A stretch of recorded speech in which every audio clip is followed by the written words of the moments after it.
Afternoon. Pandemic FC are back in action, baby. And Mohamed El Neni, the midfielder we never knew we needed, is starting yet another game for the Arsenal. Eddie Nketiah up front. And hopefully this little plan that Mikel Arteta has works. Granit Xhaka has actually been dropped. Yes, happy days. Willian starts, David Luiz, Tierney. It looks like we're going with a back five with Tierney at centre back again, and Rob Holding's been benched this time. David Luiz, Gabriel, and Tierney as the three at the back. Ceballos, El Neni, then Bellerin and Saka as the wing backs. Willian, Aubameyang, and Nketiah. Yeah, make of that what you will. Sheffield United haven't scored a single goal in the Premier League campaign so far, so.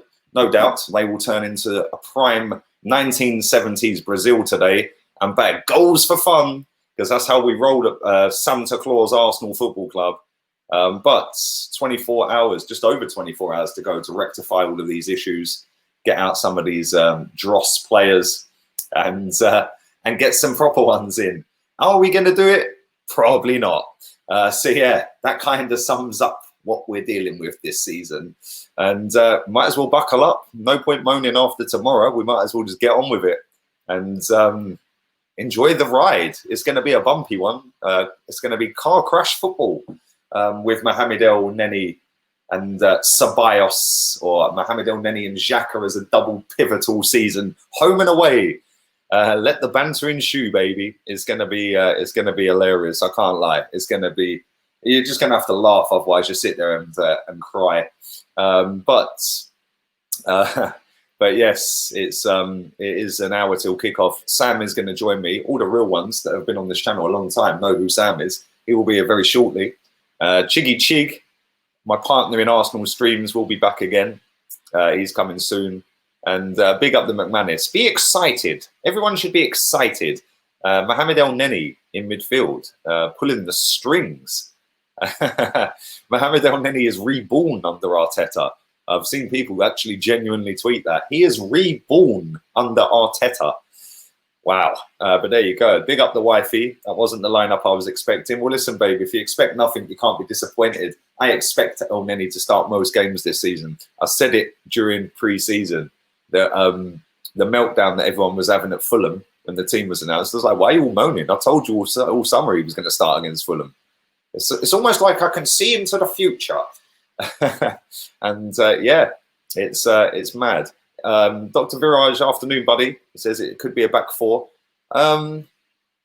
Potentially, yeah, I suppose it could be, couldn't it? It could be Bellerin, Luiz, Gabriel, Tierney. Then it could be Ceballos, El Neni, Xhaka at number 10, I'd imagine, maybe. And then the three up front. I suppose it could be. But yeah, Lacazette is on the bench, fresh off of the back of 3 and 3. What's your rewards? You're benched. And I did tell everyone this a long time ago. Mikel Arteta has got no man management skills whatsoever. When a player's banging form, they get dropped. Lacazette has scored 3 goals in 3 Premier League games. Why are you benched? That's like dropping Calvert-Lewin from Everton. They just wouldn't do that. You know, I said the other day as well. You know, Guendouzi, as bad as the stuff that he did is that a reason to just banish him from the squad completely? I'm not so sure, you know. But what do I know? I'm not getting paid £6 million a year to make these decisions, and I won't live and die by them either. So yes, let the banter ensue. We go again. I do think we'll win, even with that squad. It's a dead squad. Big up everybody on HOTMIC, Twitch, Facebook. And afternoon, Connor, I see you, bro. And make sure you are slapping the granny out the like button so we can move forward towards kickoff. Like I said, Sam will be joining me in a minute. El Neni is a prime Vieira. Well, listen, mate, the way some of our fans are raving about him, he possibly is the next Vieira. It's the second coming of Paddy Vieira. Who knew? Who actually knew that we needed Mohamed El Neni in 2020, eh? We moved to the Emirates to compete with Europe's elite. And we're now competing with Wolves, Sheffield United, Palace, Funny old game, isn't it? But there we go.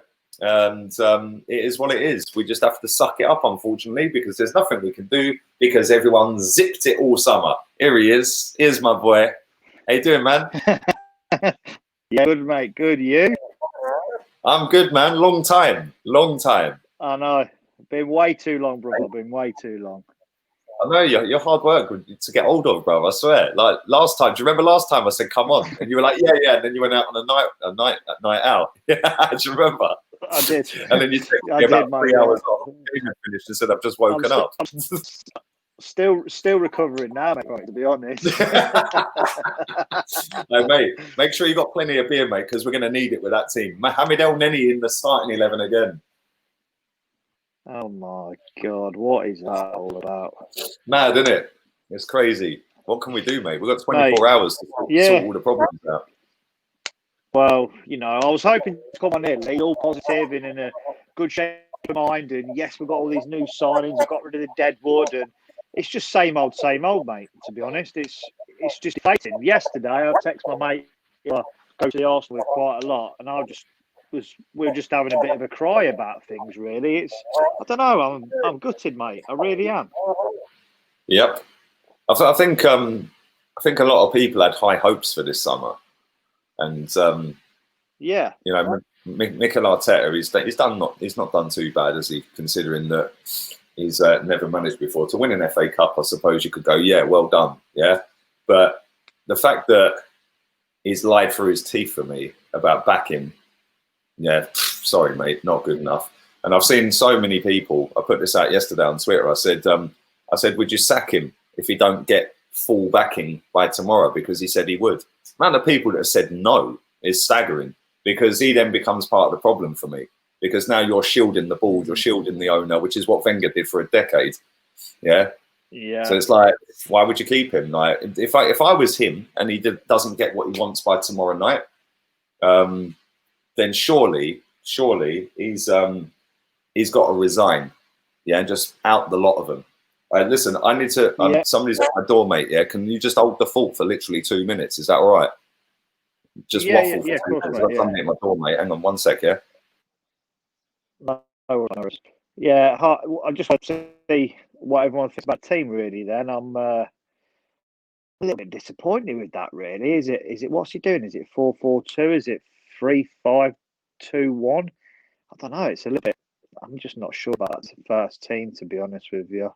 No Pepe, no Lacazette. Xhaka's not even in the starting lineup. Yeah, unusual. Yeah, as I was saying, I was really positive in good mind frame, and I'm just going to echo what Lee said. Really, he said he's going to be backed. He's not being backed by the owner, and we really need to. We all need to get behind the Kroenke out movement if it doesn't happen, because we've definitely got the right manager. I definitely feel as if he's the top level of management that we need, because he's massively overachieving with the squad that we've got. Because let's be honest, it's absolutely poor. Minus 3 or 4 players who could probably take us forward. Absolutely. Some of them are absolutely bang average. Some of them were signed and were never good enough. When we had our manager for 20 years, you know, he was signing players, Bellerin, El Nene, you know, players just like that are just not good enough. Not good enough at all. Yeah. So just disappointing, really. It's very disappointing, mate. Really disappointing. Yeah. And the thing is, you sit there as a football fan, right? And you think like, okay, cool, we've won a cup, we've been crap for ages, yeah, we've won the FA Cup, the manager's just come in, everyone's hype about him, and we're going to lockdown, we come back, we played pretty well after lockdown, and won the FA Cup, deserved, I think. Yeah, I think we were deserved winners in the end. Yeah, although saying that, Chelsea did get a second yellow for nothing in the final, but we were winning the game, and Aubameyang's goal was worthy of winning any cup final. That second one, wasn't it? What a finish that was! But you then sit there and think, okay, cool. You've had like 3 months in lockdown to tee up which players you want to get out of the club. And then you've got 2 months, 12 weeks, whatever it may be, to get rid of them players once the window opens. All we've done is get rid of our best goalkeeper. Yeah, it's shocking. Like Edu needs to bounce, bruv. Yeah, real talk. That guy has done absolutely nothing for the whole of this transfer window apart from sell our best keeper. Shocking. I know, mate. I know. Honestly, I've been so positive for the past few months. He's definitely the right manager, mate. I said that from day one. He's definitely the right manager. He just needs backing, and he's been saying, "Oh, I'm getting back from doing this and doing that." And we've just not got anywhere, mate. I'm just deflated, mate. We need a big performance today. Do you think? Like, obviously, I know that you were happy with him when he got the job, and you just said you're still happy with him. Do you think if he don't get back in tomorrow, do you think he should walk, or do you think? I said that last night to my no. I totally agree, mate. I said last night to the lad that I normally go down there with. I said to him, he's got to walk, mate. He's got to make a stand and show that it ain't him, because, like you said, he's putting himself in that category that Wenger did. He backed.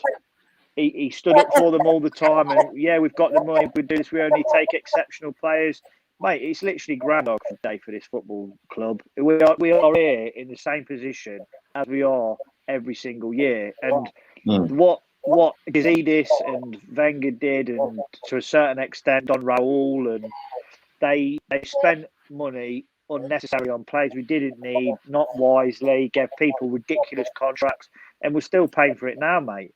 And we're still going to be probably paying for it in the next 18 months. Because if we don't go out and get players we need now, and I mean in the next 24 hours, you could say goodbye to top four. You could say goodbye to an FA Cup, because the likes of Everton have improved massively. Who yesterday looked absolutely fantastic. Everyone's saying that the audio. We should have gone out. We should have gone out. It's just the whole thing is just. Yeah, everyone's saying the audio is knackered. Bro, I swear, yeah. My MacBook is fucking battered. My Mac is, mate, the speakers on this Mac are just shot to pieces. I don't know what's happened to them. It's me then, is it? It's me. I say, sounds like a robot. Who, me or Sam? Who sounds like a robot? It's really bad. I need to buy a new Mac, mate. That's what I need to do. Because this is. Let me plug my mic in. Let me see if it's better with the mic. It wasn't the other night when I had Turkish on, but let me see if it's any better with the mic plugged in. Let me see if that works. All right, what about now? Is that any better? Go on, speak, Sam. Go on. People are saying it's when you speak. Yeah, so is it me, or is it everyone else, or is it Lee? Is that any better? The thing sounds fine to me, says Ben. Everyone's saying it's when you speak. But Lee, you sound fine. It's Sam. Why don't you drop out, bruv, and come back in with a link, yeah?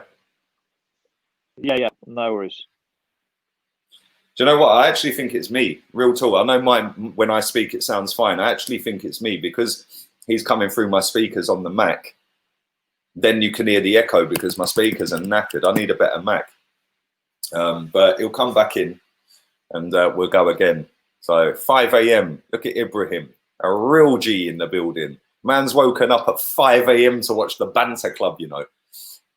So yeah, hopefully, mate. Fingers crossed for you that you get to see us win, mate. Because this is a fixture that we drew last season. I think we drew 1-1. Was it at the Emirates, or was it 2-2? I think it was 2-2, wasn't it? I think they scored right at the end. I remember they bounced in top corner, looped up into the top bins, didn't it? Was it 2-2 or 1-1? Can't remember. But yeah, we'll see what happens. Right, let's add Sam back in. Back again. So yeah, man. People are waking up at like 6, 5, 7 in the morning to watch this, bruv. It's mad. At least we get to watch it at a sensible time of the day. Imagine getting up at 5 a.m. to watch this football club. Crazy. Mad. Martinelli scored. Is that better on the old? Is that better on the mic or not?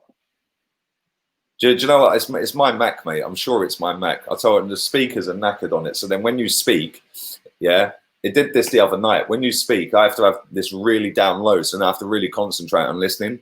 Yeah, because if I have it up a little bit too high, it starts crackling. Yeah, and then it's like double feedback.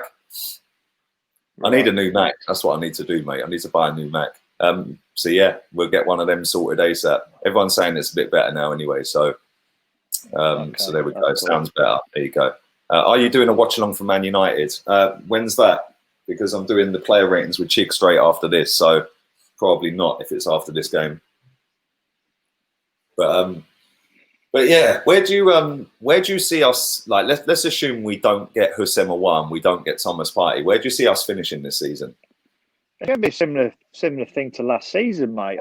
Honestly, everyone's got better. We're bringing players back that weren't good enough in the first place. Yeah, we signed Gabriel, who looks like a really, really good player, and you know the younger lads are going to improve, and Saka's going to have a good season, and you know let's hope we all pray that Pepe is going to have a bit of a better season than what he's doing. It's just I can't see any better than what we did last yearly. We can't top six at best, absolutely at best, because Everton are flying. Leicester are going to get better. Man United, Man City, Liverpool, Tottenham have got a good manager. They're all going to be up there, mate. We're just a joke, mate. We are a joke, and it's just depressing. I genuinely thought this would be the season. I think we'll probably end up lower than last season, if I'm honest. I said before we started the season, I said we'll finish 9th this season. I'm sticking with that. Even if we sign Houssem Aouar, that ain't nowhere near enough to get us up that table. As good as he may be, yeah, when you're sticking him in a team with Granit Xhaka next to him, you're just, sorry, is that any better than what we've got? Yeah, yes, he's a better footballer, but is he going to come in, adapt to the league real quick and do any better than Dani Ceballos right now?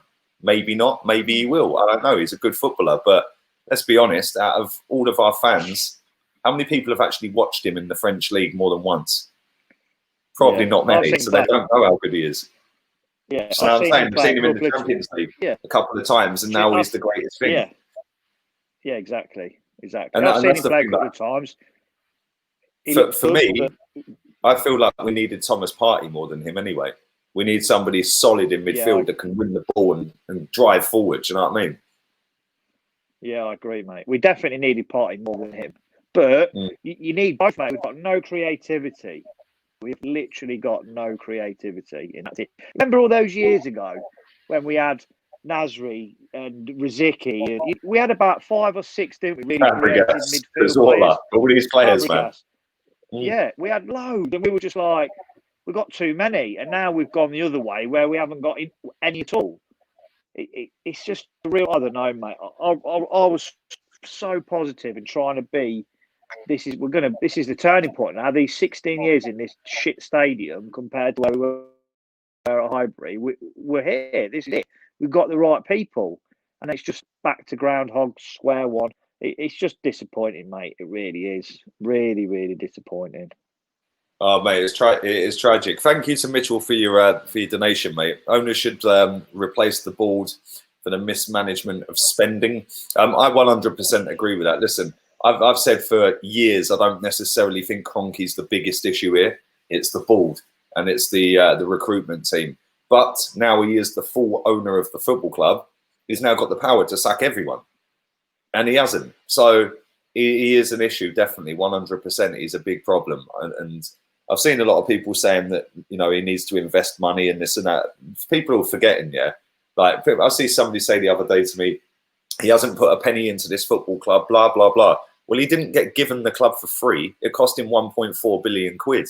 Yeah, and then he's cleared the stadium debt off, which was 200 million. But that won't show up on the accounts until next year.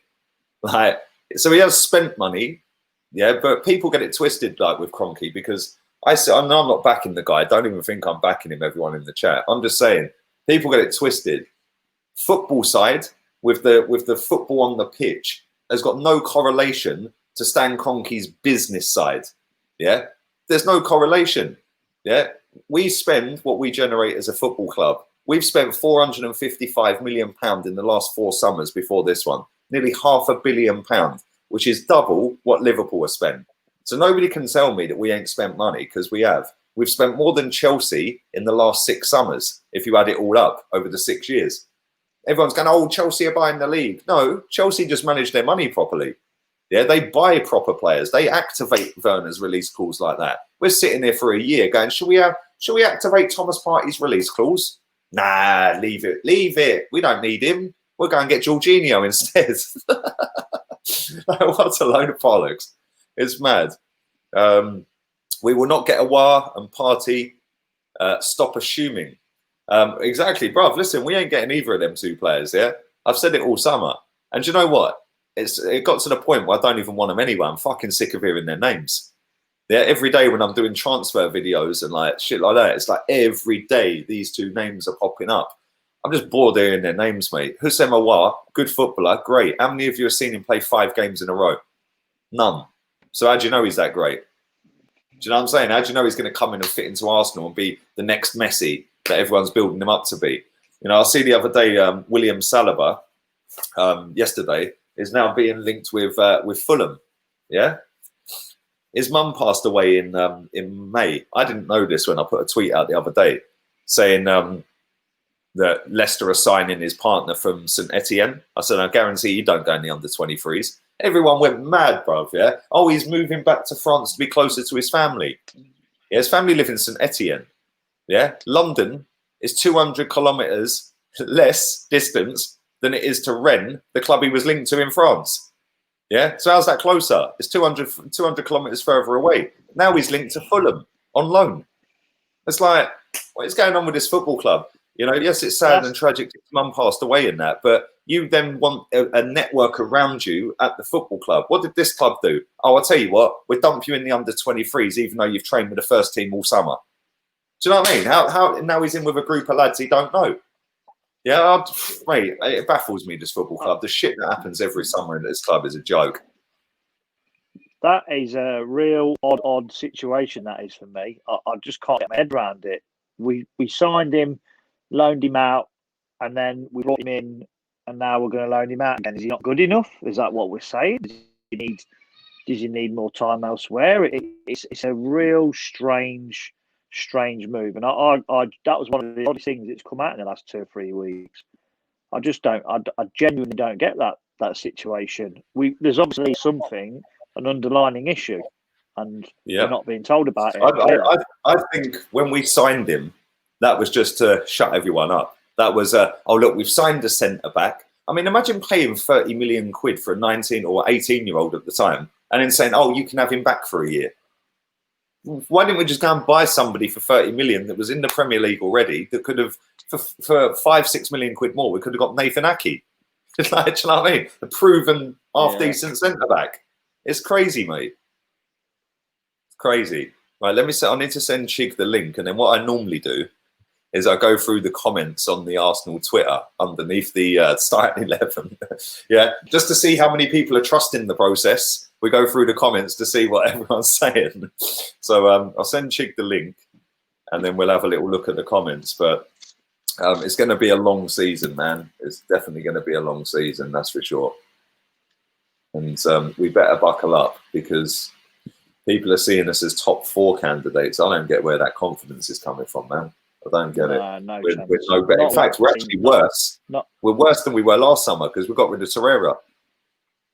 Yeah. Can you imagine, Lee, what would happen? Try to think, touch every bit of wood I could possibly touch right now.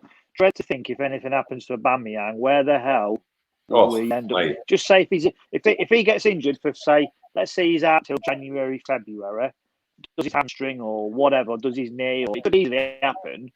Because what would happen? Where would we end up being? Mate, we'd be pretty shafted, that's for sure. Yeah, look, Majid is not back in the process. He's got Mesut Ozil as a profile picture.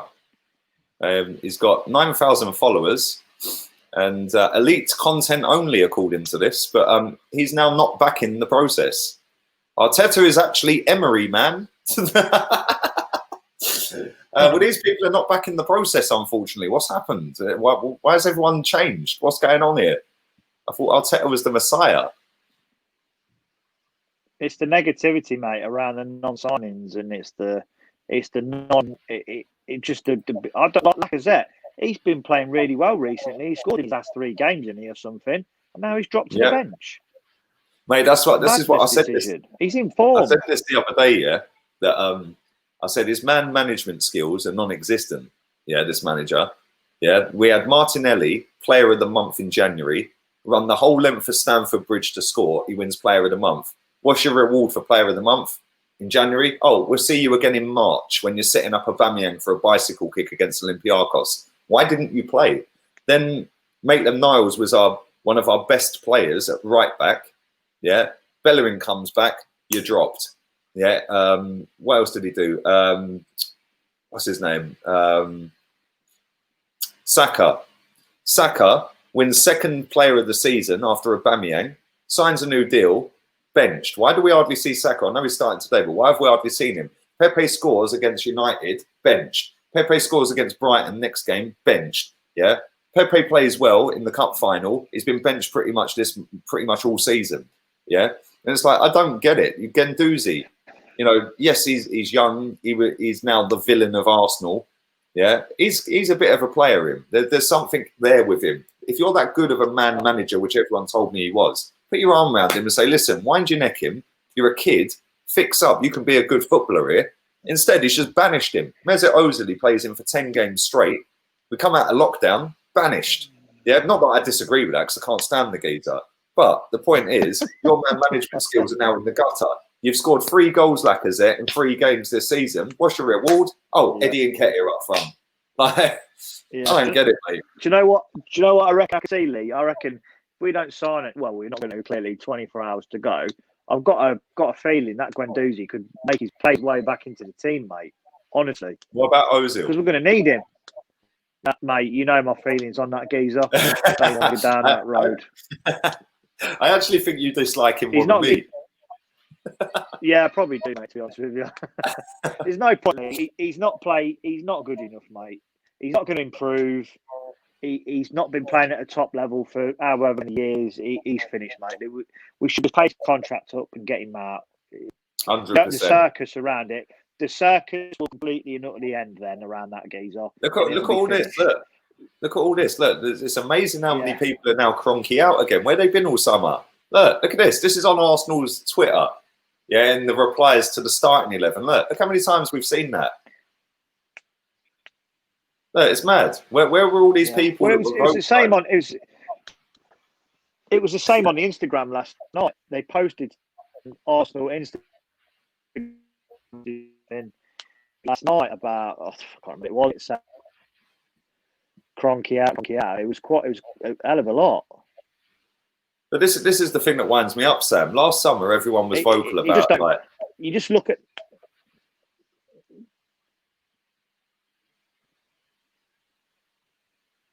Yeah, and you know what, mate? There was many comments today about people calling those people out about where have they been and all. I think your name was mentioned on a couple of why Lee's telling the truth. He's saying about why hasn't anyone said anything, and I'm not going to name the names because that's not what it's about. But I didn't realise I had so much influence. Well, yeah, but you do though, mate. You've got X amount of thousand followers. People listen to you who don't go to games, who don't know the ins and outs of the club. Of course they're going to listen to you. You've got a big following on these platforms. And when you put these things out, people are going to listen. Our business should be done and dusted. That team should be the team that Arteta wants to put out now, not 3 weeks into the season, 4 or 5 games into it, coming up to an international break, and we're still scratching around to sell and buy players. Like you said, what have they been doing? What have they been doing since? This is what I'm saying, Sam, right? I know that after club furlough, but what have they been doing, mate?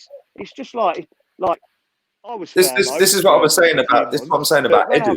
When I got back, I was bang at it. Bruv, Edu sat there and all he's done is gone, yo, William, you're Brazilian, bruv. Yeah, get yourself down from West London. We'll give you a 3-year deal, bruv. Yeah, cheers, sweet, boom. Yo, Gabriel, you're Brazilian. Get on a plane, bruv. Yeah, I'll meet you at Colney. Sweet, bruv. Bye. Oh, Cedric, you're free. Come on then, bruv. Boom. Pablo Marie. Oh, you're playing Brazil? Cool. You can come. Boom. Yeah. What has he done? All he's done is sign free. Oh, Danny Ceballos. Yo, go on holiday to Madrid for 3 weeks, mate. And don't worry. Just have a little holiday. Go back into training. Get in a sports bubble with Real Madrid.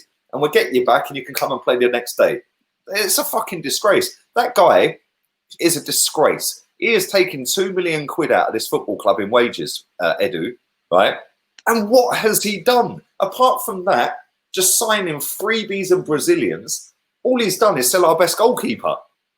Yeah? And by the way, he sold our best goalkeeper for 7 million quid less than Sheffield United paid for Rion Brewster, who's not kicked a ball in the Premier League. It's a fucking shambles. Yeah, it's an absolute shambles, mate. Yeah, it's sick and tired of it. Listen, this is the back end, mate, of the previous regime. We're still going to, as I said, mate, we're still paying for it now. We'll probably be paying for it in another couple of years.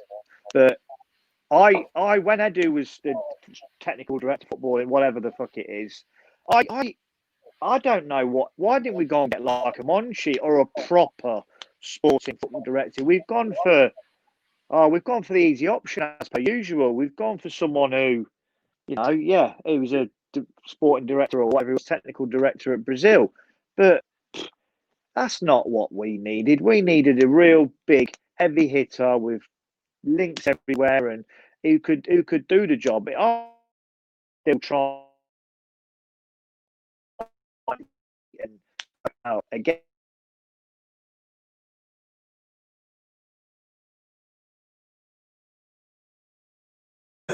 Don't know what happened there. He froze. Did you see Martinez's quote about Villa being a step up? No, I didn't. I didn't see that, mate. Thank you for your donation, friend. I'll have a look for that in a minute and see if we can find it, yeah? Big up everyone on HOTMIC. Loads of you are watching on HOTMIC at the moment. West Ham looking like a prime Barca. Apparently the formation's a 4-2-3-1 with Saka at number 10. Reece Nelson benched, Pepe as well, yes. I said top 4 if we get Partey and Aouar. And Lamptey, without and with 10th. Carlo would have the young man improving as all of his squad is. Bruv, trust me, yeah, if Don Carlo Ancelotti was the manager of this football club, bruv, I don't even go there, mate. This Mac is absolutely shafted. Wifey's already looking and sending me links for new ones. So big up the wifey. But yeah. This Mac is fucked. I can't lie. This Mac is absolutely battered. So I need to get a new one. That's what I need to do. And hopefully I'll have one real soon. But he's back again. You froze, man. So I had to boot you. Just froze. The whole screen froze. Mate. That's all right. But yeah, it's kind of shocking how this football club is, mate. And like, you know, Man United, I've got a lot of Man United subscribers to this channel, yeah. One of them here, Prem Prodigy, says Cavani on a 1-year loan and you lot sign Willian on 3 years.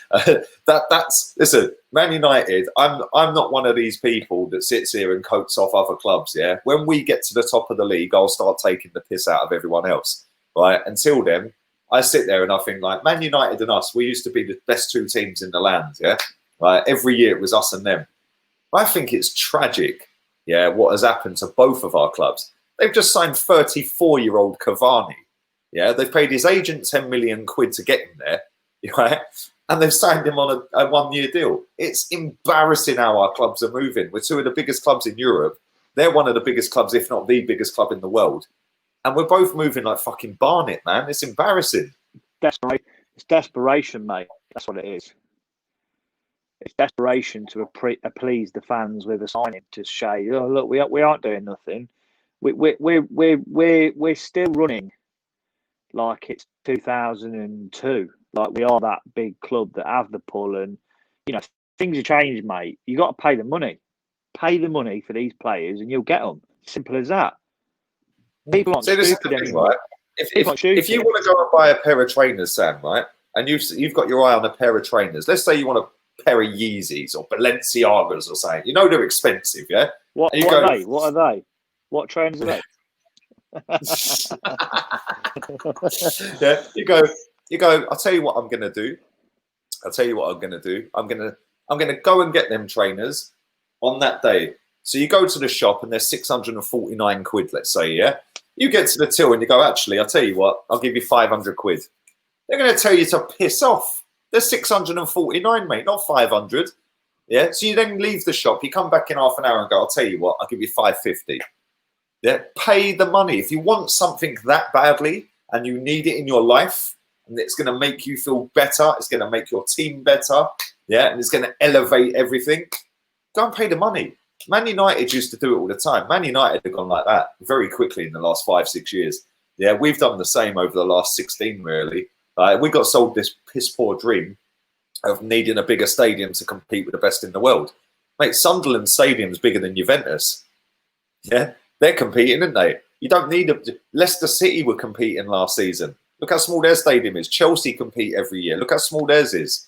Like, it's mad. I don't get it. We were competing with the best teams in the world in the stadium at Highbury. We smashed the shit out of it, built a load of flats and been fucking sold a dream. Yeah, now we're being told, oh, there's a process. You've got to wait another 4 years. Fuck the process. Yeah, Leicester won a title in 1 year with Ranieri. Fuck the process. Yeah, we're trying to copy Liverpool, who have won 1 title in 30 years. Try and copy Chelsea. They're the fucking real model. They're the proper model. Getting attacked by a mosquito, bro. But they've got owners, mate, who care, who want to win and want to be the best and all the rest of it, don't they? We've got an owner who's bought into the self-sustainable delivery model of you only buy what you can only buy what you make and all that. Your income, you generate your income, and that's what you can spend like that. Football's changed, mate. It ain't that game anymore. You look at any team anywhere in the world and who are the champions, who's won the league, who's the winners, who's doing the best. It's always the team that spends the money, mate. It's as simple as that. It's mad. It's a joke, man. Big up THC of UYO. Oof. Maybe we could do with some of that today, my guy. It says La Voz de los Hejos. Is that how you pronounce it, bro? My Spanish is not that great, and I've lived here a year. The voice of facts, that means in Spanish. La Voz de los Hejos. I've probably butchered the shit out of that. It's probably nothing like that. But yes, the voice of facts. And thank you very much for your donation, mate. Let me read through some of these comments real quick. We've got loads of comments here, man. Did you see that Chelsea could be getting Thomas Partey, says Connor on HOTMIC? Yes, I did see that. We'll end up with Jorginho and they'll get Partey. I'll wet my fucking knickers if he gets down to Chelsea. Wouldn't it be even funnier if Hussein Mawar went to Man City? Yeah, I'll just sit there and piss myself. Yeah, that would just sum it all up. Aston Villa and Everton have better midfields than us. It's embarrassing. Big up AP Gunner. We should have got James Maddison from Leicester. Why would he leave, darling? Real talk, mate. Why would he leave? They're better than us. Chelsea, Bielsa is a proper coach, not Mikel Arteta. Did you see the way Leeds played yesterday, says Mo. Listen, they scored 3 at Anfield and they drew with Man City yesterday. When was the last time we scored 3 at Anfield and when was the last time we drew at home with Man City? Fucking long time ago. They've done both in 3 weeks. No one is going to sign Partey. Unai Mikel Puppet Wenger. Mate, I caused meltdowns when I called him Mikel Wenger. Yeah? But the amount of people that were hating on me because I called him Mikel Wenger. Yeah, I'm telling you now, if he is not backed by tomorrow night when the deadline shuts and he has the barefaced audacity and cheek to come out and say, well, it is what it is, we have to go again and compete with what we've got, then he is Mikel Wenger. Yeah, because now he's back in the board. He's back in them. So, yeah, I will not be happy. But what can you do, man? The season's a write-off already, mate. What do you reckon today? Do you think we'll win? 3-0. Do you? I predicted 3-0. I'm going. What do you think?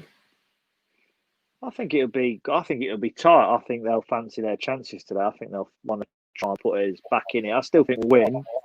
I'm thinking like 2-1, maybe 3-1, 3-2. I think. Well, they haven't scored this season, have they? They haven't scored a goal all season. Oh, no. So they'll probably score about 8 today then. Bro, if you watch, they'll play us off the park. They'll play like a prime Barcelona.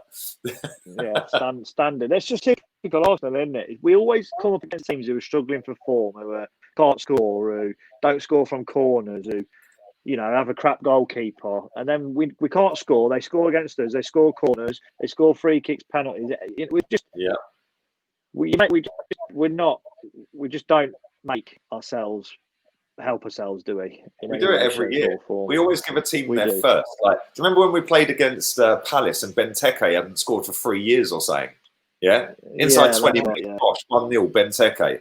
Like, it's like, what's going on at this football club, man? It's mad. It's an absolute disgrace. There is 1,500 people watching this live right now. Absolutely batter the like button. Also, I want to divert your attention real quick to Flick. If you haven't downloaded it, then you're a loser. Because there is, if I do away with his comments, a new competition. I'll come back to that in a second, my guy. 1 second. A Thierry Henry signed and framed shirt available. You got until the end of the Man City game after the international break. If you want to be in with a chance to win that, download the app for free. Link in the description. Go down to the giveaway. You can't miss it on the app. It's got live above it. On the bottom right-hand side of the chat, it's got a little character. Click on it and then put 2 emotes into the chat. That's all you need to do. You're then qualified. Happy days. Easy as that. The guy who won the signed Bergkamp t-shirt was knocking one out when it got delivered to his house. He was buzzing, bruv. Signed and framed Bergkamp t-shirt's now sitting proudly in his fucking living room. So he's well happy. So if you want to win a signed Thierry Henry shirt, get over to Flick. And let me read this out real quick. My guy, DJ Crane, thank you very much, buddy. Hope you're well. No party or a war. Season's over before it started. The process is trust Arteta and Edu to learn their jobs, blame the owner, but don't demand better.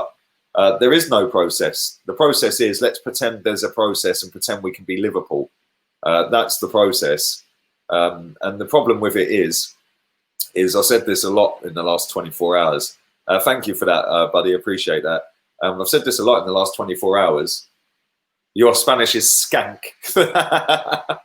My Spanish is crap, mate. I can't lie. Thank you, though, mate. But I said this a lot, that, if people genuinely believe that Arteta was the guy, then why have they all hid this summer? Because last summer they were crying, we care to you. And this summer, you'd think that if this is their man and they can see something and a vision with this guy, they'd want him back to even more. And everyone's just sat on their hands going, oh, yeah, well, we'll just pretend there's a process. And now it's come out that we're not getting these 2 players. All of a sudden, oh, we care, do you? Well, you didn't care, did you? Because you were too busy sucking off a process. Yeah, it pisses me off, mate. Yeah, and now everyone wants to jump on the hype. Today, the narrative after the game, win, lose or draw, is going to be 24 hours to back him. Sam needs to get his checkbook out. Well, where the fuck you all been? Like, it winds me up, man. The levels of delusion and the way people just don't say it as it is because they want to fit in or like come across on social media as the top superstar fan and stuff like that. It winds me up, man. It's like, why don't you just say it as it is? I couldn't care less if people, and fair play to all the people that apologised to me yesterday as well for saying that Lee's been saying this all summer and been crucified. I'm sorry for battering you and abusing you, mate. Big up the 3 or 4 people that tweeted me yesterday saying that. Appreciate that. Yeah. He didn't have to. Most people won't bother, so I appreciate that. Just fucking winds me up. It's like, you get people that just ride a wave rather than saying it as it is, man. And that ain't me. West Ham are 3-0 up at Leicester. Wow. There you go. Wow. I know that Mikel Antonio scored the first. Who scored the others? Who scored the other goals? So we got. That's what I mean. We got away with that, as well, didn't we? West Ham. That was a bit of a top. That was a lot tighter, and it could have gone either way, couldn't it? Really. Imagine if we'd have gone and lost that game as well, and then jumped onto Liverpool and lost. We'd have been in the right world.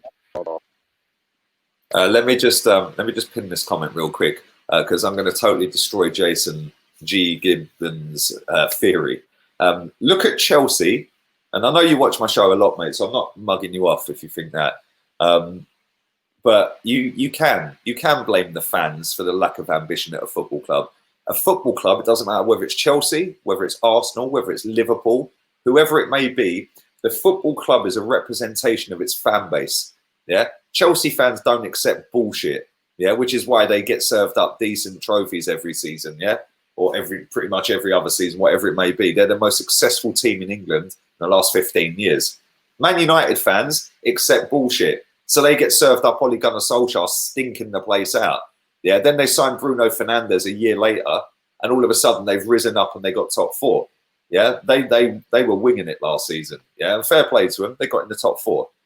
Yeah, but their fans are just happy to sit there and see if they can get Jadon Sancho. Yeah, so they ain't getting Jadon Sancho. We've been sitting here all summer going, oh, a wow, party, yay, woo, yay. It's no coincidence that the top clubs in the world, yeah, have got ruthless fans. Yeah, Barcelona, if they have 3 bad games, Messi's getting his car smashed to pieces as he's leaving the ground. Yeah? Do you know what I'm saying? Juve, their ultras are going to storm the training ground if they lose back-to-back games.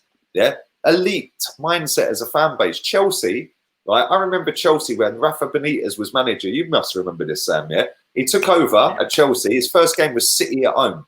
They're all holding banners up saying, not our manager, get the fuck out. Don't want you, mate. Not our manager. Yeah, elite mindset. If Lampard, he did the double for him as well, and they still weren't happy. Yeah, exactly. Won Europa League, and then they sacked him. The funny thing is Lampard's their club legend. He's their all-time top goal scorer. Blah blah blah. If he loses the next 2 games in a row, they'll sack him. Yeah, they ain't got no dramas about sacking club legend, mate. Whereas we'll be sitting there going, oh well, trust the process. There is no process, and if it's no coincidence that we're a shambles when our fan base is a shambles, right? And it has been for a long time. If you look at Liverpool, do you remember they all did the walkout because they wanted to put the prices up on the tickets? So on the 77th minute, because they were going to put the tickets to 77 quid, they all fucking walked out 2-0 up. Sunderland scored twice. Yeah. Next thing, we're not putting the prices up. That is how you do it. Yeah. We're sitting there going, oh, well, we don't like the owner. But we're not going to sit and say anything all summer about it because we're trusting a process. It's a load of bollocks, mate. And like I said this when I do the press conference. Go on. I was going to say the history of where we've been over the last 16 years, it doesn't point to anything different. Though. Nothing's changed for 16 years. And then they're saying trust the process now for another 4 years. How long till everyone gets together and fucking realises that we've got to do something about it together? Because like you said, I totally agree. Your mentality, if you just sit back, it's like anything.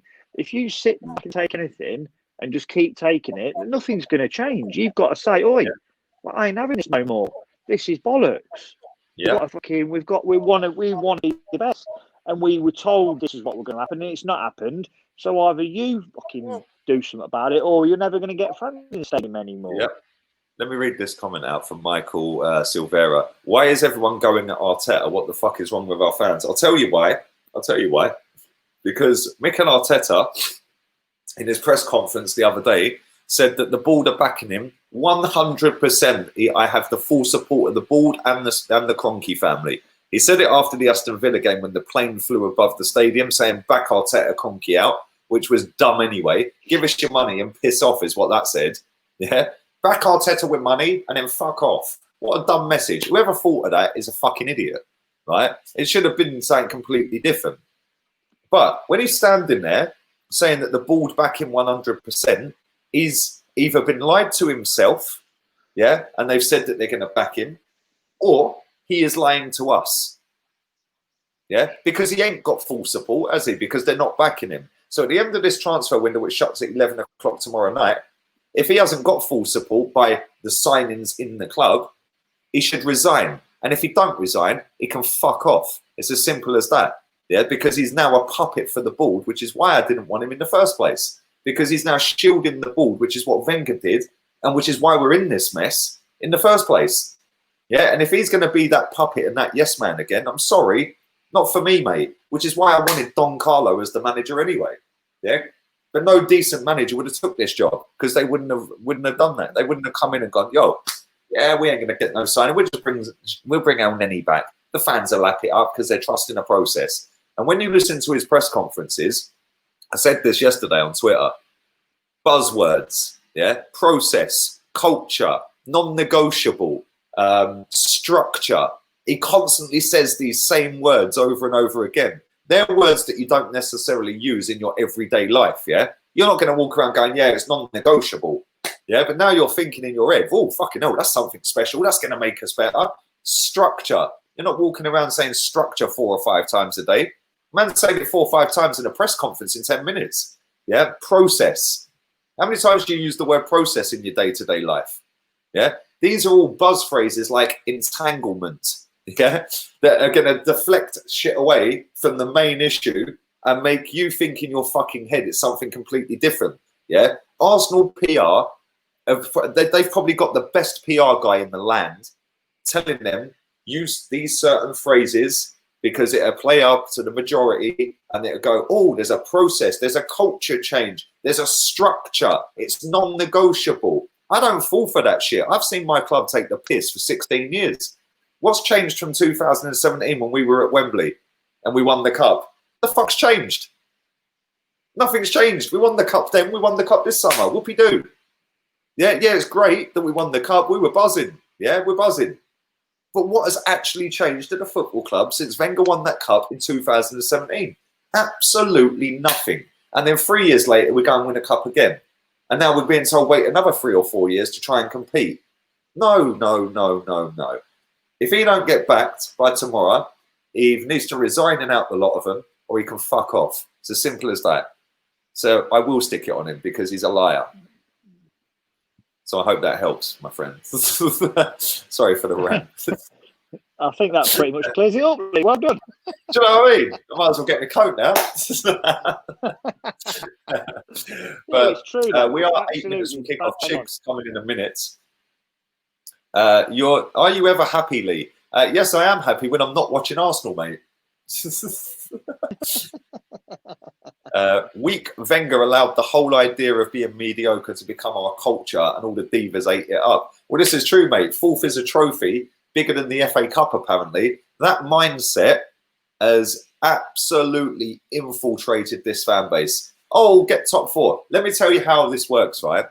If Frank Lampard had beaten us in that cup final, but would have finished 5th, and we lost that cup final and finished 4th, every single one of these people sucking off that FA Cup win will be sitting there going, fucking have your cup. We've won it more times than anyone anyway. We're in the fucking Champions League, mate. Yeah? 100%. I know how it works. Yeah, it's embarrassing, man. And thank you again, my guy. I appreciate that. It's embarrassing, bruv. It's embarrassing. And I'm sick and tired of it, man. Hey, look, Man United fans, we stormed Ed Woodward's house and made a chant for him. Oh, fucking hell, Jesus Christ. That's a little bit over the top. That's a bit deep. I did hear that, though. They went on for about 10 minutes just singing it over and over again. It's a bit over the top, that. But, yeah. But the thing is, like, it's a bit steep, isn't it? Jack says, it tells you all you need to know about We Care Do You Mob when they didn't team up with AFTV, the biggest Arsenal platform, to get their message across. Well said. All they wanted, that We Care Do You lot, was a little blue tick on Twitter, which they got very quickly. So they must have somebody behind the scenes that can get that sorted for them. And they wanted the reply from Josh Kroenke. They got the reply, and now there's no We Care Do You anymore. Oh, look, we made them by Pepe and Tierney. Yeah? Fucking elitist pricks, a lot of them, mate. Yeah? All sitting there chatting bollocks all summer about process and structures. No process. Process is, we've waited 16 years. We've sold our stadium, smashed it down. Well, we didn't sell our stadium. We sold our soul. Smashed down the fucking beautiful stadium with class, tradition and history, and decided to change the fucking badge to a cartoon badge, yeah? Take off the Latin writing underneath it that was class and traditional, and decide to fucking become a brand. That's all we've done. We're an Arsenal football brand. We all support a brand. Welcome to the club. Big up Tasno. Arsenal have gone thrift shopping. Welcome back. Transfer parody song Wenger and Gazidis Part 2 back again. It is looking that way, isn't it? Edu and Arteta are looking like Wenger and Gazidis right now, if I'm honest. All deflecting, all using buzz phrases, all using certain wording, and not saying it as it is. Brendan Rodgers sat in a press conference for Leicester the other day and was asked if he's got enough to compete for the Champions League for top 4 and enough to compete in Europe in the Europa League. Squad ain't big enough. I need more depth in my squad, more quality in the squad to do that. 2 days later, they signed Sengiz under, and now they're about to do a fucking centre-back for 30 million quid. What's that all about? Yeah, our boss is sitting there going, oh, I have full support. You're a liar. Simple as that. Totally agree with you. Bin the owners, says Adi Inca. Thank you for your donations, my guys. They will be going towards a new MacBook because this one's battered. But thank you very much for that. And listen, I'd bin the whole lot of them, mate. Yeah? Arteta has lied to us. And if he doesn't get Thomas Partey and Houssem Aouar by tomorrow night, he should resign. If he doesn't, he's part of the problem. He's lied. That's how I see it. And I'm not going to change my mind on that. Lee, we need you and Chig to save your voice for deadline day. Have a drink. Big up, Gerard. Hope you're good, man. I bet you're buzzing with your local team drawing Arsenal in the Europa League. Hopefully fans will be allowed back in by then, mate. AP Gunner says, I wanted Don Ancelotti. So did I. After Wenger went, I wanted him. After Emery went, I wanted him. Bowen and Fornell scored the other goals for West Ham.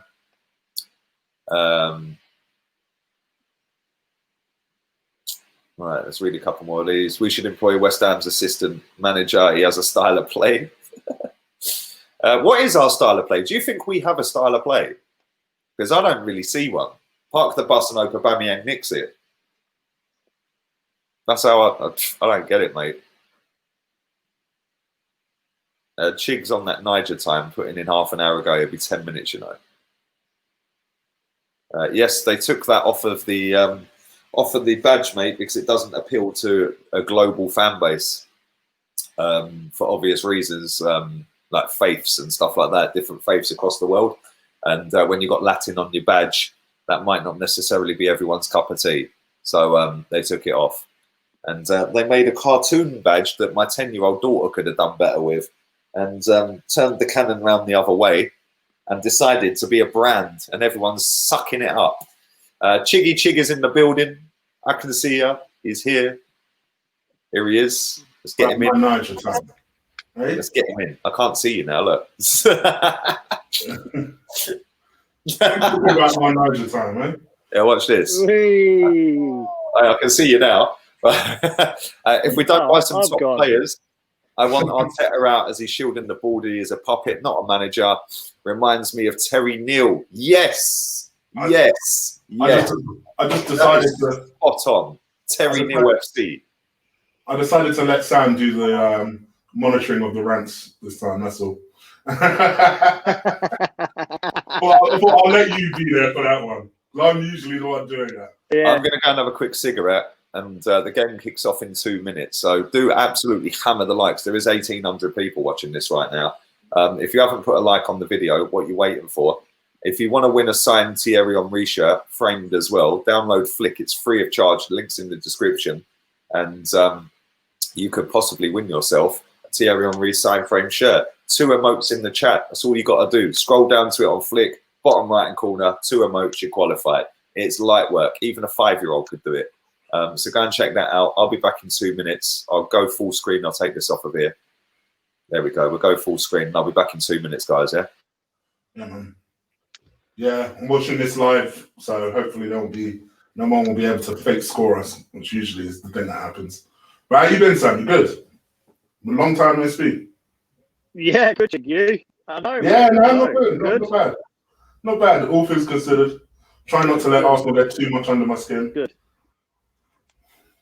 Yeah, mate. Well, obviously having that chat with Lee earlier, I was all positive and everything was all looking good. And then the last 48 hours, it's just done me, mate. It's just Groundhog Day, mate, isn't it? It's just Groundhog Day. I think we need a good win today. We just need a good win, and hopefully we can pull some out of the bag. But I'm not confident on signings, mate. Now I'm a bit deflated.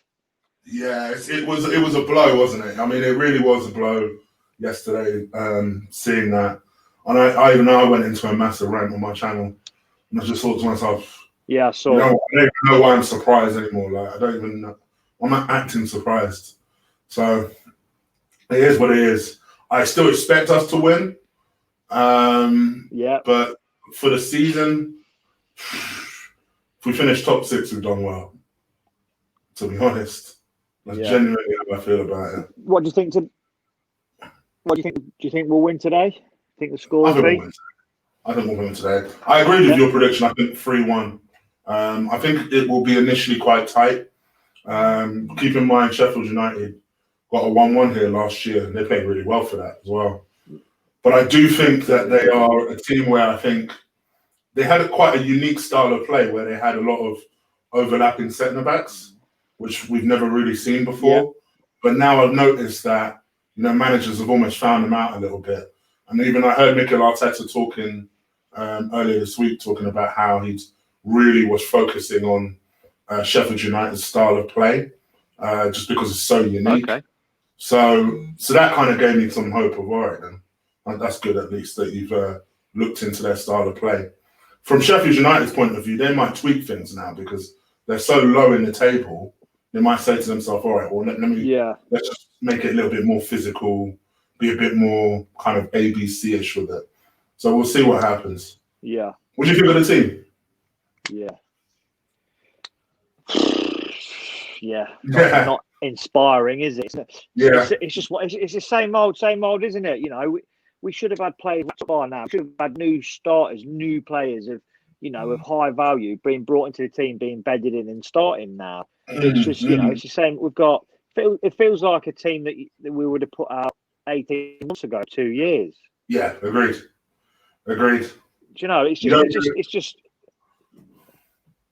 I don't know. I was just saying to Lee earlier. God forbid if anything happened to Aubameyang, I tell you, we'd be real in bother. He's like the only 1 or 2 players you probably look at and think, or 3 at a push that, they're going to be here for the long term. And we're slowly getting to the point as a team where if Aubameyang doesn't play well, generally we are not playing well. We don't. Correct. That actually worries me more than anything. Because now we're dependent on a guy who, as much as I like Aubameyang, let's be honest here, if he ain't scoring, he ain't doing much.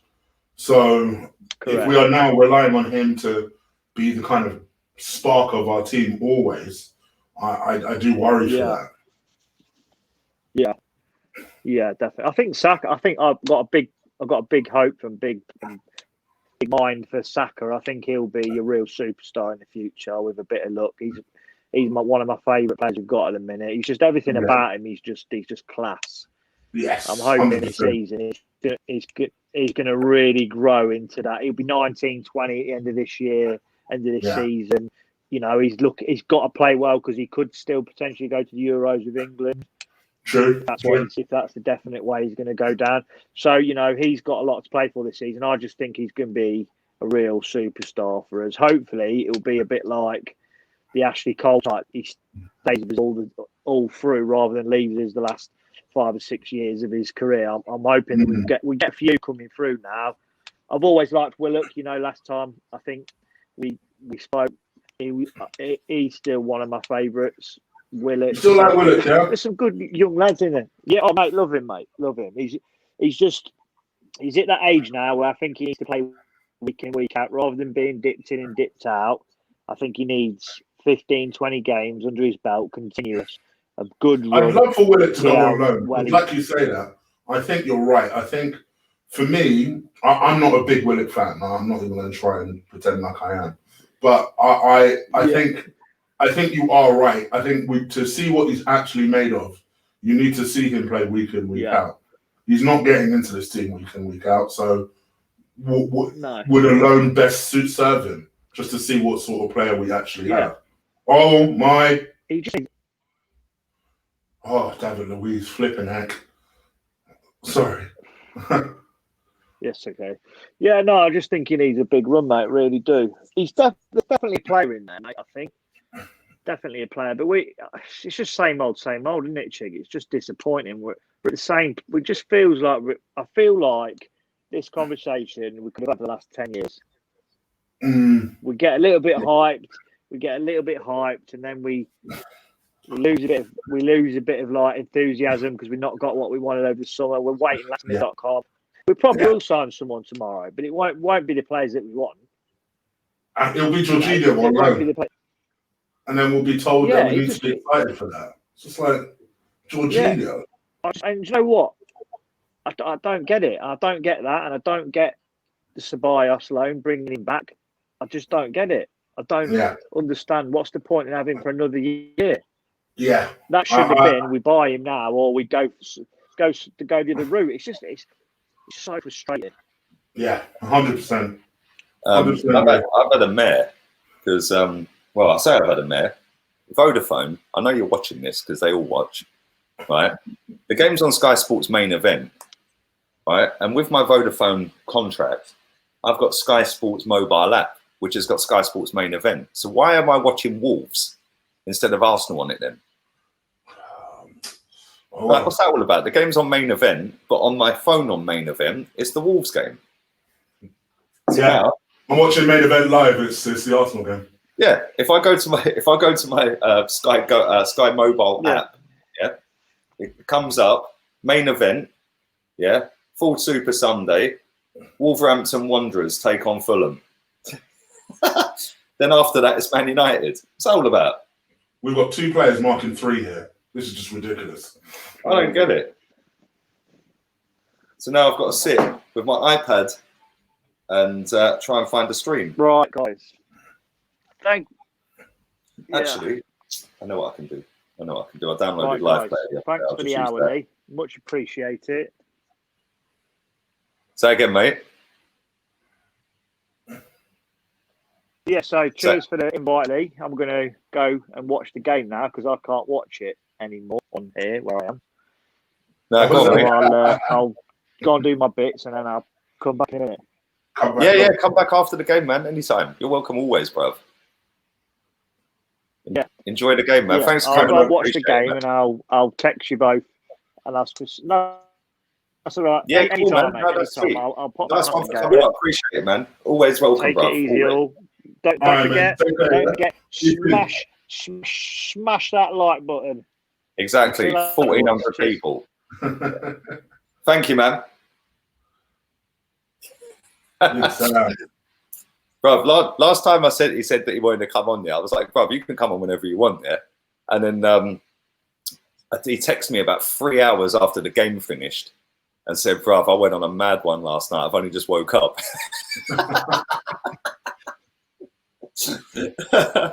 Right, let's go. Let's try and get a stream on here then. This is going well, isn't it? Just for everyone who wants to know, I'm watching this live. So I'm 7:30. 7 minutes 30. 7 minutes 30, yeah? Don't worry. I'll be right behind you in a second. I'll be catching you up in a minute. Any minute now, mate. Live Arsenal. I can spell. Do smash the likes up. And do subscribe if you're new. Tomorrow, I'll be doing a deadline stream. Deadline day streams. We'll be back again.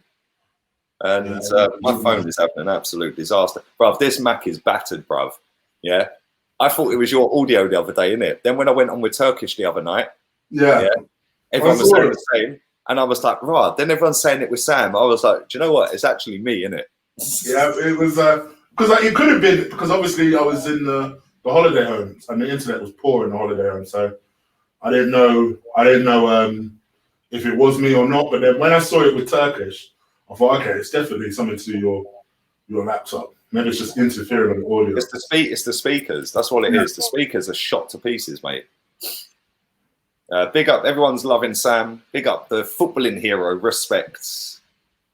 He's a real one. He is a real one as well. He's a real one. And I'll never forget the day we went to Wembley, and we were absolutely hammered by the time we even got in the ground. It was mad. That was funny, man. Arsenal versus Sheffield United. Let me see if I can get a stream here. Here we go. Here we go. We've got 1, 2, 3, 4, 5, 6, 7 on the phone. I've probably got about 3 or 4 on the iPad. We've all systems go. All systems go. Now I need to find the best one. All systems go. Right. I think we should go 4. We've got 3 in Afrikaans, 4 in English. We'll go with the Afrikaans. That's normally a better stream. There we go. We're straight in, bro. Look, no mucking about. None of this sign-up rubbish. 8 minutes, 30 seconds. What you want? Okay, not too bad. About 50 seconds behind me. How many? 50. 50? Mm. Not mad. We ain't having that. You reckon you can get closer than that? I can get about 20 behind you, I reckon. 30 maybe maximum. No, that one don't want to work. Let's go with that one. I'll get closer than that, definitely.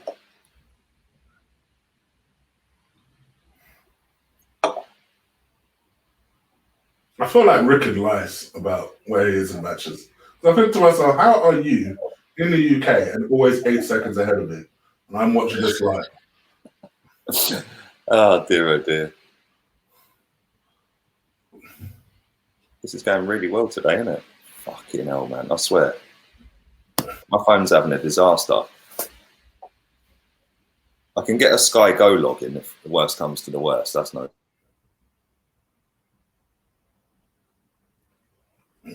Yeah, I noticed, Dan. Thanks, I've just seen your comment. It was an interesting card. I'm just going to have to go with that for a second. I'm on 9 minutes 50. Okay.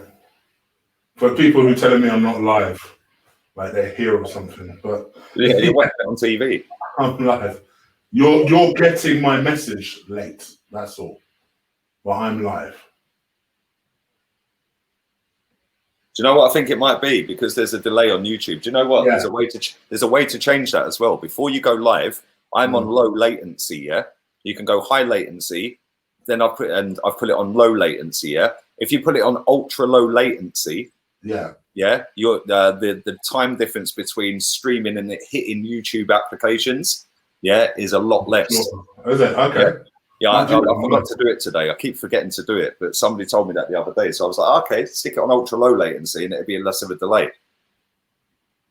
Right, let's go. I'm on 10 minutes 30 seconds. Little fun fact: Aubameyang has never scored against Sheffield United. I thought he only scored against little teams.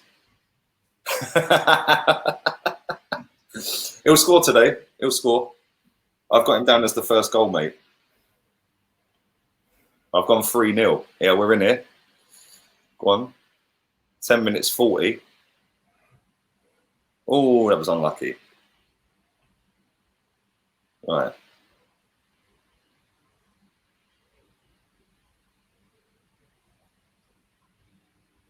They're initially difficult to figure out Sheffield United, but I think when you figure out their whole overlap and centre backs thing, you'll be good to go.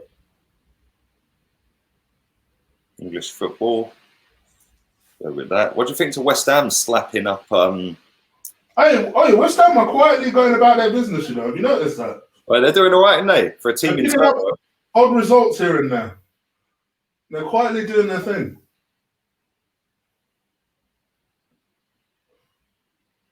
Right. Yeah, I did see Leicester didn't have Ndidi. They had a few injuries, to be fair.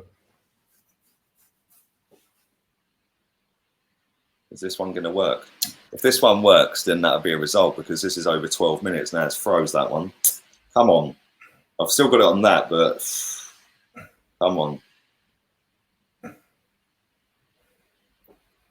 Right, just over. Yes, well done, Bellerin. Oh, Eddie, come on. Oh, dear. Their kit's horrible, isn't it? Oh, yeah. That Sheffield United kit, it's not the one. It's like a dirty green. Yeah, it's horrible, isn't it? Mm. Right, I'm on 12 minutes 40. You're 1 minute 10 behind me. 1 minute? Mm-hmm. You're having a laugh. This is not good, mate. Just watching them whip a free kick into the box. No marking on the geezer. They've whipped a cross in. This is where we're going to have to be on job today because they're going to whip crosses left, right and centre.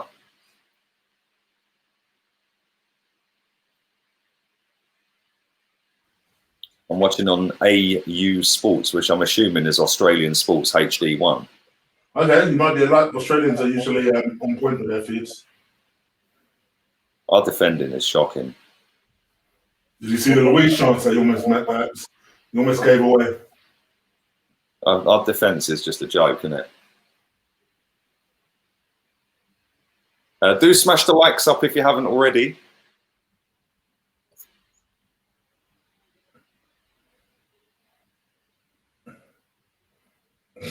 Wow. Wilson scoring goals at Newcastle. Yes, decent player, man. 20 million quid. That's a bargain for Newcastle. Wilson, yeah, Wilson's going about his business as well, quietly. Banging in goals. Got a couple yesterday, isn't it? Yep. Lewin is the one that is like hot shit at the moment. You just thought Rago want to turn into Kane all of a sudden. Just bang goals in. I'm on 14 minutes 10. Yeah, it's still 1 minute 10 behind me. 1 minute 13, actually. See, I told you 50 was going to be the closest you get. Bruv, do you know what? You think that, yeah? Watch. I've got a Sky Go. Bruv, I'm covered at all angles, bruv. I've got 2 streams on here on the iPad. I've got 5 on there. I've got a Sky Go login. Right, let me download Sky Go. Oh, surprise, that's poor. Nothing really happened so far. Of course, Bellerin would step over that ball. Why wouldn't you intercept it? Oh, you're lucky. You're lucky. Why would you step over that ball?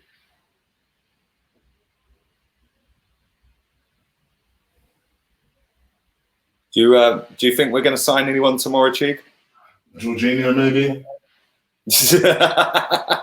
I can see us doing that. Which then opens the door for them to get Thomas Partey, yeah? Yeah, exactly. And then the hard sell from the super fans will be, well, Jorginho actually was like the 4th best passer in the league, and if you can't see how that improves our team, then I'm sorry, you don't know football. Shut up, you prats.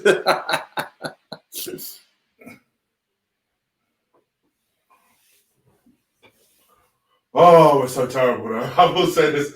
I was just talking about passing. We just let one pass just go right over the top and into the side.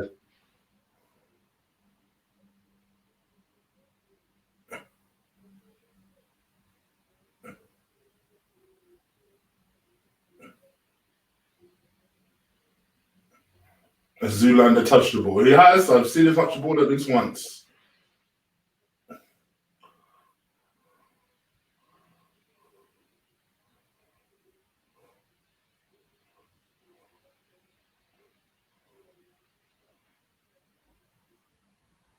Go on. Well done, Gabriel. Well done. All right, let's build. Right, we're in on the Sky. Oh, thought these men told me Willian is good, man. Right, what we're saying, let's have a look on here. See that same energy that you lot talk about with Pepe? I want to see that with Willian today. Right, Sky Go, I'm on 17 minutes 10. You're 59 seconds behind me. The best you're getting it. Why is it always a minute behind, man? It's live, bro. No, I know, but why is it always a minute behind on the app? Surely they can speed that up, man. BT app is actually quite good considering. I think it's like 40 seconds behind the actual live feed. Sky needs to fix up in that regard. I'm just going to have to go a minute behind, tonight. Never mind. It is what it is. We have to move on. We're not playing very well at the moment. No. And, oh, my God. And in particular, I don't know what's happened to his passing today. What's happened to the passing? Bro, we got Mohamed El sideways and Danny Ceballos in midfield, mate. Are you expecting anything better? I want to be honest. I think Mohamed El Nene has actually looked like the best passer of the ball so far. They're in again down the left here. Oh, my God. Oh, dear, oh, dear. We're going to do better. We're going to do... Okay, you did all right there, actually. And then Willian was wasteful. Pepe's on the bench for everybody asking. Lee, check your Instagram DM from JB. Whoever JB is. Yes, thank you for the login details. I am on the app. Appreciate that, babe. We'll probably panic buy Jorginho this window. Well, apparently it's going to be a loan. It'll be a loan, yeah. Apparently it's going to be a loan, which is kind of shocking, really. And he is actually Italian, isn't he? Not Brazilian. I thought he was Brazilian, but he is actually Italian, isn't he? Italian, yeah. What if we get Jorginho and Partey? Would you take that? Bruv, why do we need Jorginho? Oh, I'm with you, brother. I'm with you. I'm trying to make the best. He's just the Italian Granit Xhaka. I think he's better than Xhaka, but only just. Maybe if we do get him, we can have a banter off with United over Bruno Fernandes and Jorginho, who's going to score the most penalties. Do you know what I mean? Although saying that, we don't get penalties, do we? So because we're never attacking. Oh, I forgot about Oscar coming in from China. That probably happened as well.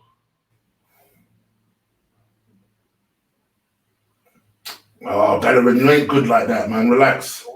If a club received an offer for a player and accepts it, can the player refuse to leave? Yeah, he can refuse personal terms, definitely. Yeah, absolutely. Mustafi did that last summer. Gabriel, for example. There you go. He was born in Brazil, Jorginho. Gabriel refused to go to Everton. There you go. Remember, Everton were the first ones on Gabriel for ages. Remember, nothing happened.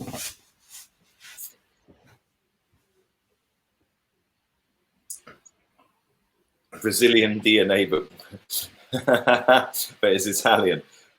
Listen, I don't want him, bruv. I genuinely do not want him. I was worried you might, to be fair, because I know you rate a lot of Chelsea players on the D-Lo. So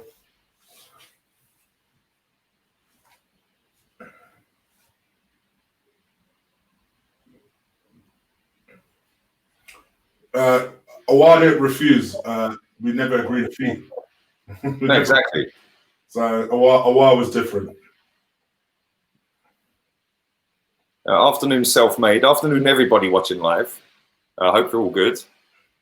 And do hammer the like button up if you haven't already. Subscribe to me. Subscribe to Guna Eagle Eye. Link in the title. And make sure you download Flick if you haven't. If you want to be in with a chance to win a signed and framed Thierry Henry shirt, download the app. It's free of charge. Link in the description. Willian is having a shocker. Oh, I'm sorry. Who? Bellerin? Willian. Oh, Willian. Bellerin's not doing much better. He's given the ball away a good 3 times so far. If this was Pepe, the chat room is singing. That's mad. Still boring to watch. Yes, it is. Just DM juice. Slide in the DMs, baby. I'll check it. I'm watching this on my phone, mate, so I'll check it after. Yeah, where did you DM me? Which app? Where? Insta. How crap can Bellerin get? Well, maybe he can go and play for Forest Green Rovers because he does own a stake in that club now, doesn't he? He does. The Eco Club. The Vegan Club. I want Arteta out, says Sam. How long until Arteta and Edu are out, would you say? Well, if he don't get the backing by tomorrow and he don't resign, then he should fuck off. It's as simple as that. Okay, you can't test me with this story. I've been following it closely. We never agreed a fee. Then Awar and the board had a meeting, and it was at that point he agreed to stay at the club. We never agreed a fee for him to refuse to come. No, we were 12 million quid away. You can't test me with this story, bro. Gabriel, decent header, man. Gabriel's playing all right. This is fucking, mate, this is poor, isn't it? This is really poor. And watching the game is nearly as fun as me doing the ironing. Yeah. 6 at the back at home to bottom 3. Yeah, Unai Emery. Emery hasn't won 10 matches at this point. I'm sorry. I prefer not to speak. The domestic window is open until October the 16th. That's for players going out. Yeah. On loan, I think, isn't it? Yeah. Emergency loans and championship clubs could do it. There you go. It's not open to the Premier League, I don't think. No, Premier League to Premier League. You can't do that. Yeah, that's done tomorrow, I think, mate. Yeah. Yeah, that's done tomorrow. After that, I think you can take Championship players and you can do loans. So, yeah. But there we go. This is boring so far. Very boring. Bellerin and Willian are struggling with crosses. Who knew? Bellerin couldn't cross a fucking road. Look at this flat. I'm going to pause this flat, right? You'll see it in a minute. He's not even consistent in training, according to our manager, mate. So I don't know why he keeps picking him. In this match, David Luiz has committed the second most fouls. So he's committed 2 fouls, I should say. The first most fouls. He's lost the ball 6 times. And what was that last one? Oh, I missed the last one. Oh my gosh, Luiz, you're so poor. I forgot the last one. And Eddie Nketiah has just been bullied again. Shock. If Emery did that, people would be on his case. Yes, hypocrisy everywhere, my friend. Big up, Alexander. AFC recruitment process, in my opinion, is the worst in world football. Absolutely disgraceful. It's just their decision-making generally. I've just seen them stats pop up. Jules. It's Jules, the bottom one. Right, okay. Possession lost. 6th. No, 6th, sorry. 22nd, that is. Boy, it's mad. No shots on target. No, with 25 minutes gone, we ain't had a shot on target. Might as well just get the duvet out and just coach back, bruv. Interestingly, David Luiz is playing on the right-hand side of the 3 all of a sudden. I don't know if that's because of his form. I've not seen better games over Hackney Marshes, bruv. This is shocking. Williams just giving the ball away again. McGoldrick bullying him.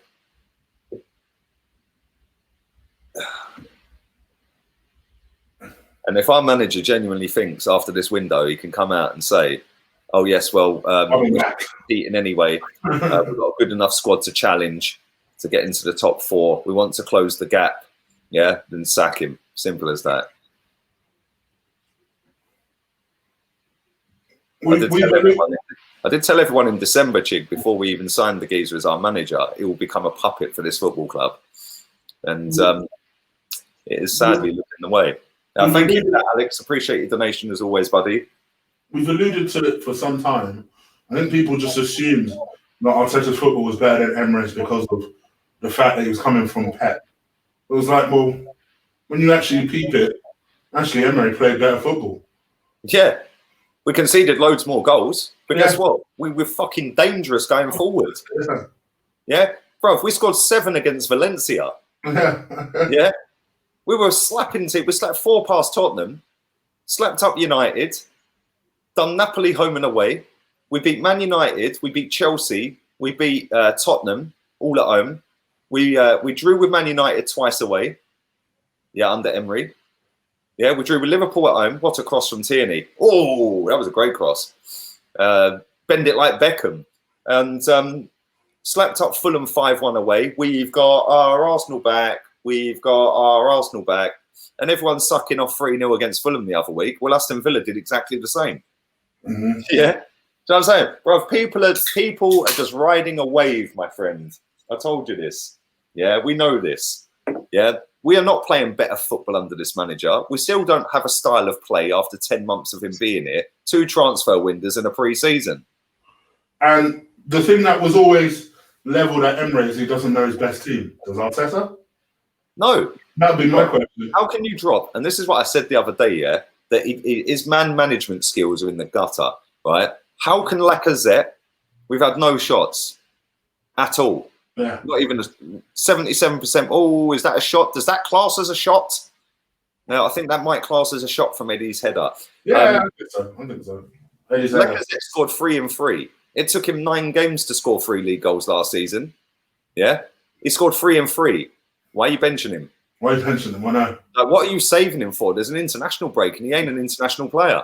Like, what are you wasting? What are you waiting? Like, I don't get it, bruv. Oh, Luiz is definitely doing a mistake in this game, boy. Definitely. Yeah, it's coming, isn't it? It's coming. 100%. Saka's just been wiped out on my stream. And but yeah, I've said his man management's shocking, bruv. Did he get booked for that? If that ain't a yellow card, that's a disgrace. He should be booked for that. Took him out from behind. Has he booked him? I don't think he booked him. Oh, that's a ball. Oh, booked him, you know. Tierney's crosses on point today, boy. Here we go. That's it. Turn. Oh, you're too slow with the turn, bro.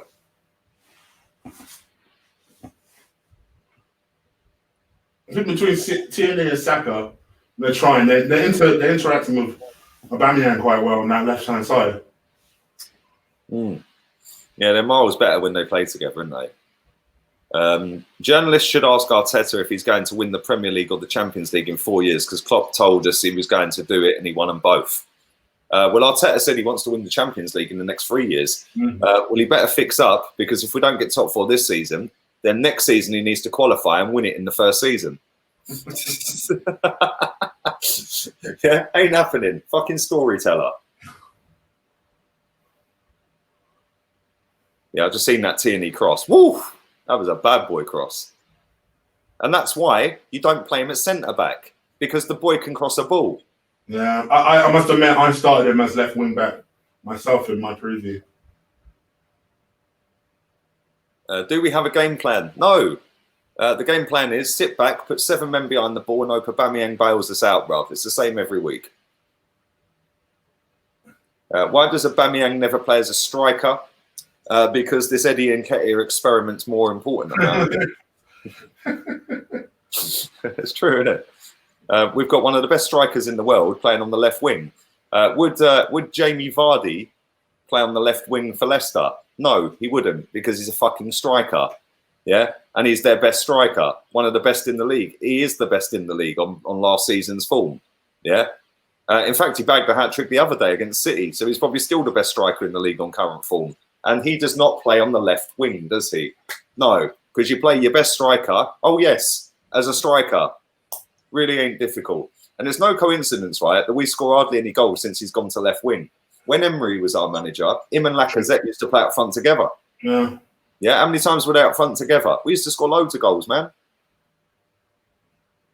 This game's shocking. Absolutely piss poor. If this is an advert for the Premier League, we might as well all turn it in. Big up my guy, Connor. Hope you're well, man. Well done to Chelsea yesterday. Well done to the Chelsea. How far behind Liverpool do you think we are? 43 points last season. It'll be more this season. It will. Worse. 100%. But you see all the comparison charts going around. Oh, Unai Emery's last 19 games compared to Arteta's first. Why don't you do his first 19? Oh, yeah, because we were unbeaten in fucking 17 of them, weren't we? Yeah. Do you think if we finish 8th, he stays in the job? Do I think what? Do you think if we finish 8th, he stays in the job? 100%. Bro, this fan base will suck him off if he gets relegated. Bro, I said this the other day, yeah, when you left on the watch-along on Thursday, yeah? I said, if Jose's washed up like everyone says he is, and Tottenham are shit like everyone says they are, if he finishes below Jose this season, would you sack him? The majority of people say no. Well, why? Well, you don't believe Jose is washed up then, do you? Yeah? Or you don't believe Arteta's as good as you say he is? It's one or the other, isn't it? Yeah? And this is the problem. Like, and all people say is yeah, but we need to have a solid foundation now. What a load of crap. Chelsea stack a manager every summer. Yeah. Yeah, come on. They're the most successful team in the land. And what's solid foundation? We keep bringing in players on loan. What foundation is that? Well, exactly. But our football's a disgrace. If people are happy watching this week in, week out, good luck to you, because this is boring. And I'm going to sit and say it every time we play shit. Yeah, oh, we've got an identity. There's a culture change. We've had one fucking flick header on target. That's it. That's our only shot. Oh, Leno. They're stretching us down the left side, Bellerin side.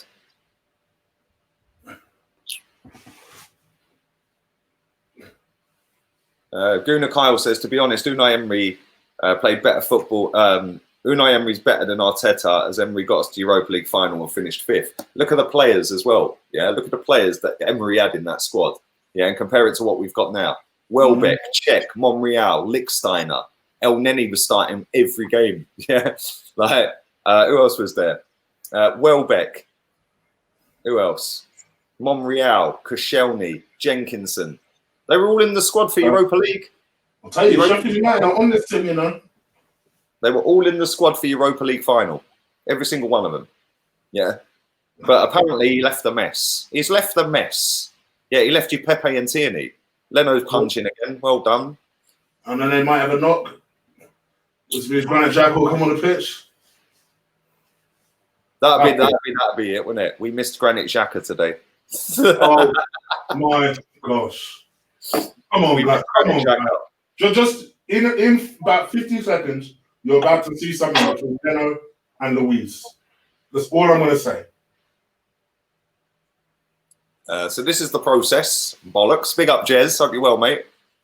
Tell me Leno is a world-class goal. Stop it. Stop it. Look at the state of this passing around. Fucking unbelievable. Look, oh, Bellerin's just been absolutely sent back to fucking Spain. It didn't come to nothing in the end. He whipped it about 20 yards wide. But the way he just done that little drag back and sold Bellerin, it was like, whoosh, off the Forest Green Rovers you go, my friend. El Neni's limping. Oh, we're fucked here if he goes off. Are you watching? Gary's tempted to watch in Lazio. That might be a good idea, you know. You might actually see some proper football.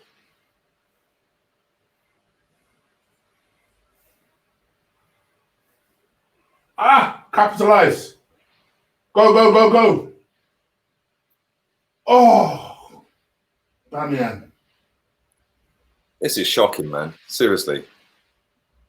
You seen it yet? Bruv, it's just shocking. It's what can you say? You're negative. You're embarrassing. You're toxic. Bruv, I'm real. I say it as it is. This is dog shit. This is Arsenal all season, by the way, as well. Don't think it's going to change. We'll look good in some games. Yeah, we'll look great. And everyone will jizz their knickers and go, oh, Arteta ball. Yeah, we actually played better under Emery ball. Oh my gosh. We're Inter Milan already as well. We might as well switch over. Should we do the Inter Watchalong instead? So we've done it before. We've covered 2 games before. Bamian nearly scored a screamer, I'll say that. We've actually had 2 shots now. Yes, we've had 2 shots on goal. One was from about 40 yards out. And the other one, it was a good effort from Aubameyang, to be fair. Keeper saved it, I think. And yeah, it was off target, but he saved it. But the other one was a little flick header. From yeah, it wasn't a bad effort from Aubameyang, was it? No, not bad. He just sneaked under the bar, in off the bar or something. Oh, he's taking a nasty one here. From Burge. This is mad.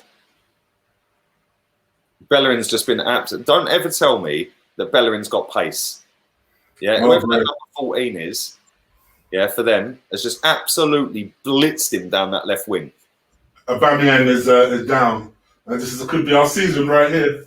This could be our season right here. Trust the process.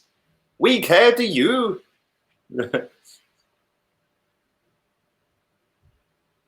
Don't get why Lacazette was dropped. Neither do I, buddy.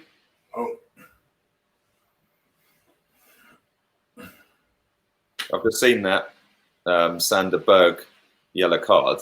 Let me have a little look at this again. I don't know why you're trying to say that's a red card. That's never a red card. It's a sore one. Never in a million years is that a red card. You lot are mad. This don't look good, though. He went down holding his ankle. Oh, he looks in a lot of pain, mate. Yeah. That's knee ligament damage. Bye, then. Yeah, Bamian doesn't normally stay down for long unless he's fucked. So, never in a million years is it a red card. I've seen loads of people saying it should have been a red. Never a red. Never a red. I think he did kind of halfway pull out of it, but then it was kind of too late. Momentum was just It was just That weren't malicious. That weren't nothing in that. That ain't a red card, mate. Aubameyang does look in a lot of fucking pain here. Please be all right, mate. He does not look happy. I think it's his knee. Yeah, they're holding his knee. Well, Laka to the rescue. Let's have another look at this. Nah, that ain't a red card. I think what's made people think that's a red card is he lunged. He lunged into it, but his feet weren't right. Yeah. No, I can see why it hurt, though. I can see why it hurt, though. I ain't gonna lie. He won the ball. He went in from the side. I wouldn't go that far, but I would say I can see why it hurt. I could definitely definitely. Yeah, but come on, he's a midfielder, bro. He's going to go in for a tackle, isn't he? Yeah. We're fucked here, mate. That's the end of our season. Well, he's bye. He's hobbled off the pitch, but he's not. I don't think they're looking to take him off. Please be all right. Lacazette's finding it all funny. Do you know what I mean? Everyone's having a jolly. Yo, fuck him, man. Get me on the pitch. Aubameyang's limp. Hobble back onto the pitch. Lacazette has scored 3 goals from 5 shots on target this season. Your reward, mate, bench. James, I'm not surprised. That will be part of the... You know when me and Lee play what's the narrative at the end of the game? Never in a million years is that a red card. Yeah, but in a million years is that a red card. He'll be fine. He'll feel that. He'll feel it tomorrow. He'll feel it tomorrow. If you squint a bit and only focus on the 5, we can pretend it's Thomas Partey and he's having a bad game, passing sideways. Sure. Oh, that's class. Nice one, Fraser. Never a red card, mate. No chance for me. The studs weren't high. His studs were not high. No way were his studs high. He came in from the side. Yeah. And he won the ball with the top of his laces. Yeah, there's no way that's a red card. He never went in like that. He went in like that, sideways. Never a red. Never a red. Tie after the game. Sander Berg is a cheat. I hope they liquidate. Go extinct. That was what he said, wasn't it? Issue makes an interesting point. Again, bad boy crossing. Issue makes an interesting point. He just put a super chat in. Let's find it. Big up, Issue. Aubameyang got sent off. No. Aubameyang's red card was completely different. Yeah, because Aubameyang went studs up. Yeah, yeah. For me, Aubameyang's was studs up. If you watch that guy, he's coming from the side, and he won the ball with his laces on the side, and then he's caught the player as he's gone through. Well, you can't just stop as soon as you win the ball, can you? Yeah, I don't think that was a red card. No way. Aubameyang's 100% because I think he went in studs up. Let me find a picture. Let me see if Aubameyang red. Let's have a look. Right, okay. I'm not gonna play this because I'll get copywritten, yeah. But this is why Aubameyang's was a red card. I'll share the screen. 100% Aubameyang's was a red card. Can you see that? The middle one. Can you see it? 100% nailed on red card. Yeah, let me zoom in a bit. I'm not going to play it. Nailed on red card. Look at that. Studs up. Yeah, on the player. Turned his ankle over. Yeah, that's why Aubameyang's was a red. Oh, I like you. He's walking. He don't look happy. Yeah, we're nearly at half time. See, for me, that Sander Berg one, he's gone inside on and he won the ball with his laces. So if that's it's not a red card for me. That would be harsh to get sent off for that.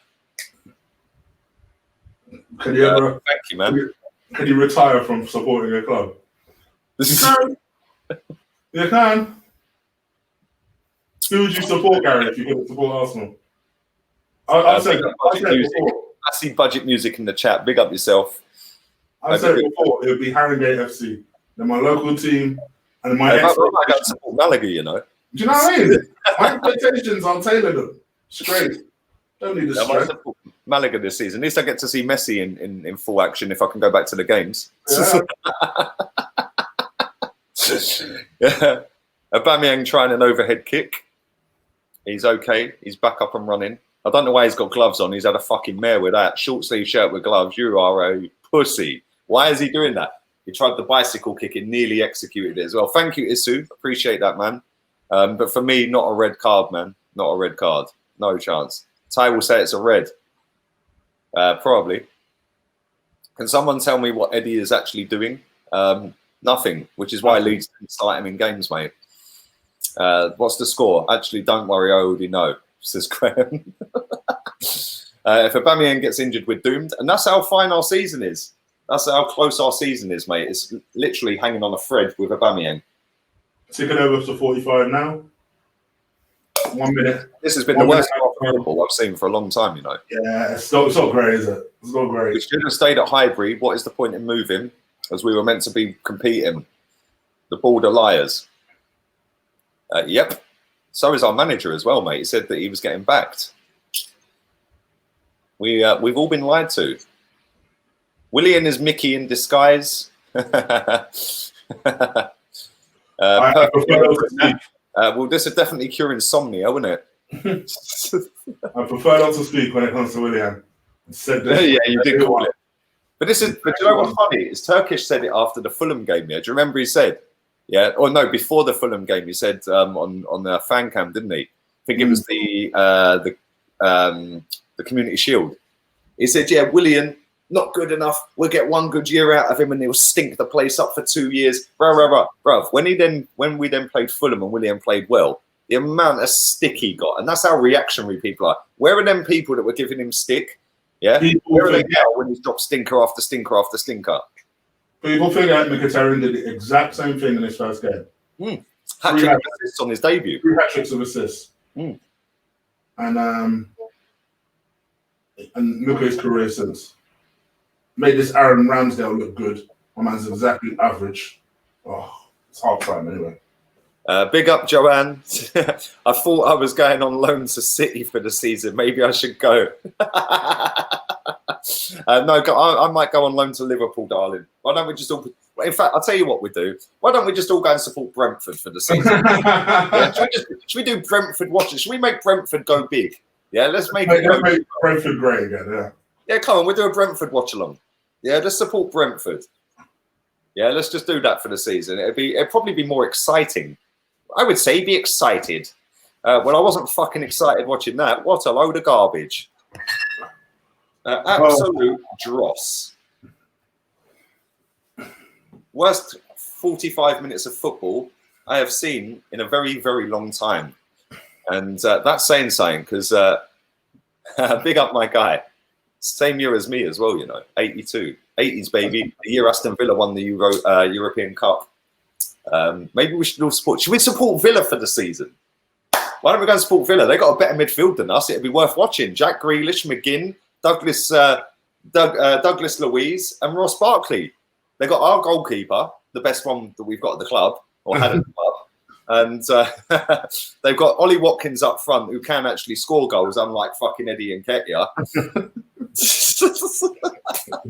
And that's why I couldn't call it. I'm waiting for you to say, but Eddie scored more this season. Don't watch him. Yeah. He knows what he's doing. Come support Rangers, guys. We'll give you some titles. Well, no, if we want titles, we'll go Celtic.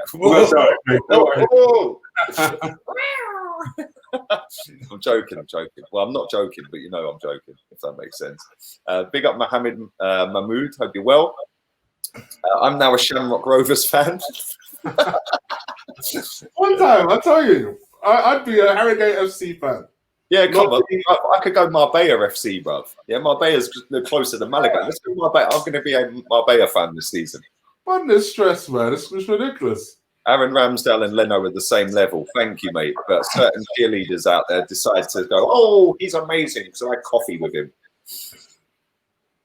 But there we go. All right, let's go through these super chats real quick. Now I'm going to go and have a cigarette, man. Let's go with On Schleif. I love that name. Was at a wedding until 3 a.m. Now I'm up early watching your ugly muggly. Happy Sunday.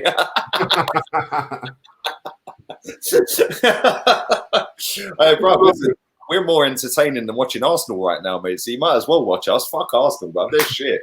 I've been saying it for years. People are finally catching up. But thank you, bruv. Hope you're not too hungover. If you are, just have hair of the dog, bruv, and go again. Boom, we're in. Big up myself. Thank you very much to everybody in the chat room. Let me read these 2 super chats. Now I'm going for a fag. Are you allowed to call them that these days, or is that bad? I'm going for a cigarette. Cigarettes.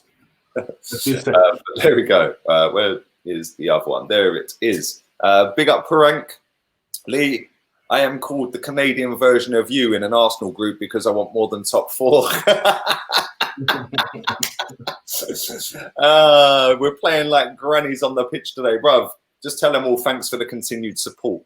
Yeah, just say I send a message. Thanks for the continued support. Maybe send the link. Put the link in the chat for him, bruv. Thank you, man. Appreciate that. And listen, look, at the end of the day, is anyone excited? 73% possession. We've done nothing with it.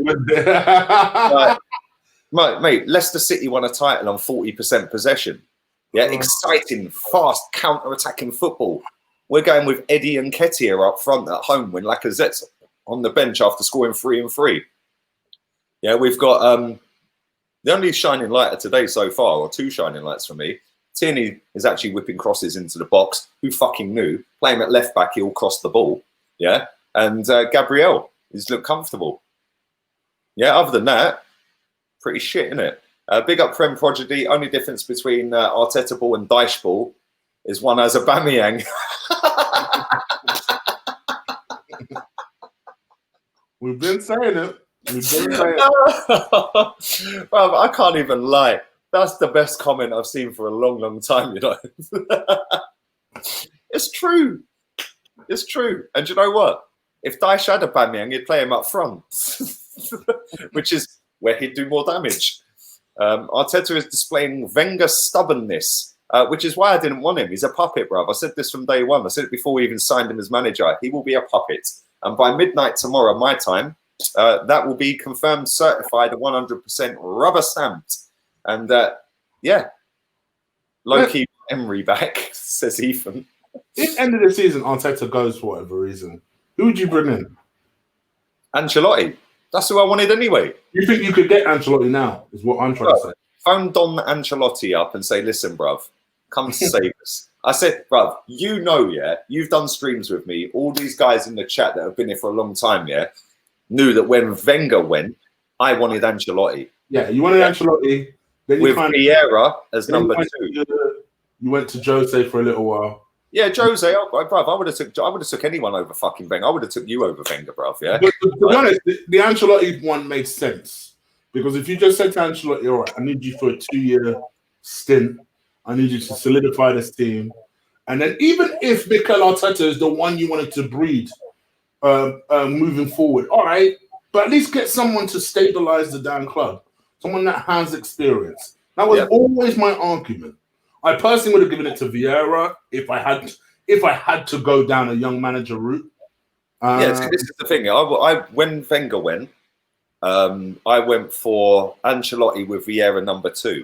Rafa was my one. You know that already. Yeah, and the thing is, like, listen, Arteta's come in and won an FA Cup. That's blinded thousands upon thousands upon thousands of people to thinking that he is the real deal. Listen, he might be the real deal. Right now, an FA Cup don't fool me. Yeah. That first half of football was a fucking shambles. Yeah. We got outplayed by Liverpool kids the other night, or Liverpool third team, right? To the point where they took Van Dijk and Salah off because they were like, boy, Arsenal was shit, you know. Why did we even start them? Yeah. We got absolutely run ragged on Monday night against them. Yeah. To the point that, but people are sitting there going, oh, we were in the game until the 86th minute. No, on the scoreline, we're in the game until the 86th minute. Yeah. Yeah, I taking the piss in the second half. They weren't even trying, bro. And then when it's set up, yeah, I hated it. I saw it so many times. We just about scraped past West Ham. Yeah, we were in the game. Liverpool were barely out third gear. Exactly, bro. Against West Ham, let's have it right here. Against West Ham, if Antonio took his chances, he would have bagged a hat trick, and we would have got battered. Yeah, he hit the bar. Yeah, and he fucking put one straight at the goalkeeper from 2 yards out with a header. Where Gabriel ducks, he didn't realise that fucking it was going to come to him. Yeah, we're shit, bruv. I've said this for a long time. People want to get on the hype train about Arteta. Listen, Arteta may or may not go on to be a great manager. Yeah, right now that wasn't ever what we needed at this football club.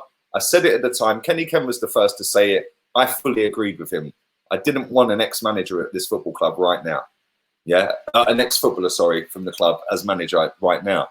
Yeah, because what you'll get, especially with this guy, is that he's going to come in. He's not managed before. He wasn't as qualified as a Vieira in terms of management. Yeah, but he's worked with Pep. The same Pep everyone's now calling Fraudiola and was calling Fraudiola before Arteta was there. Oh, Fraudiola.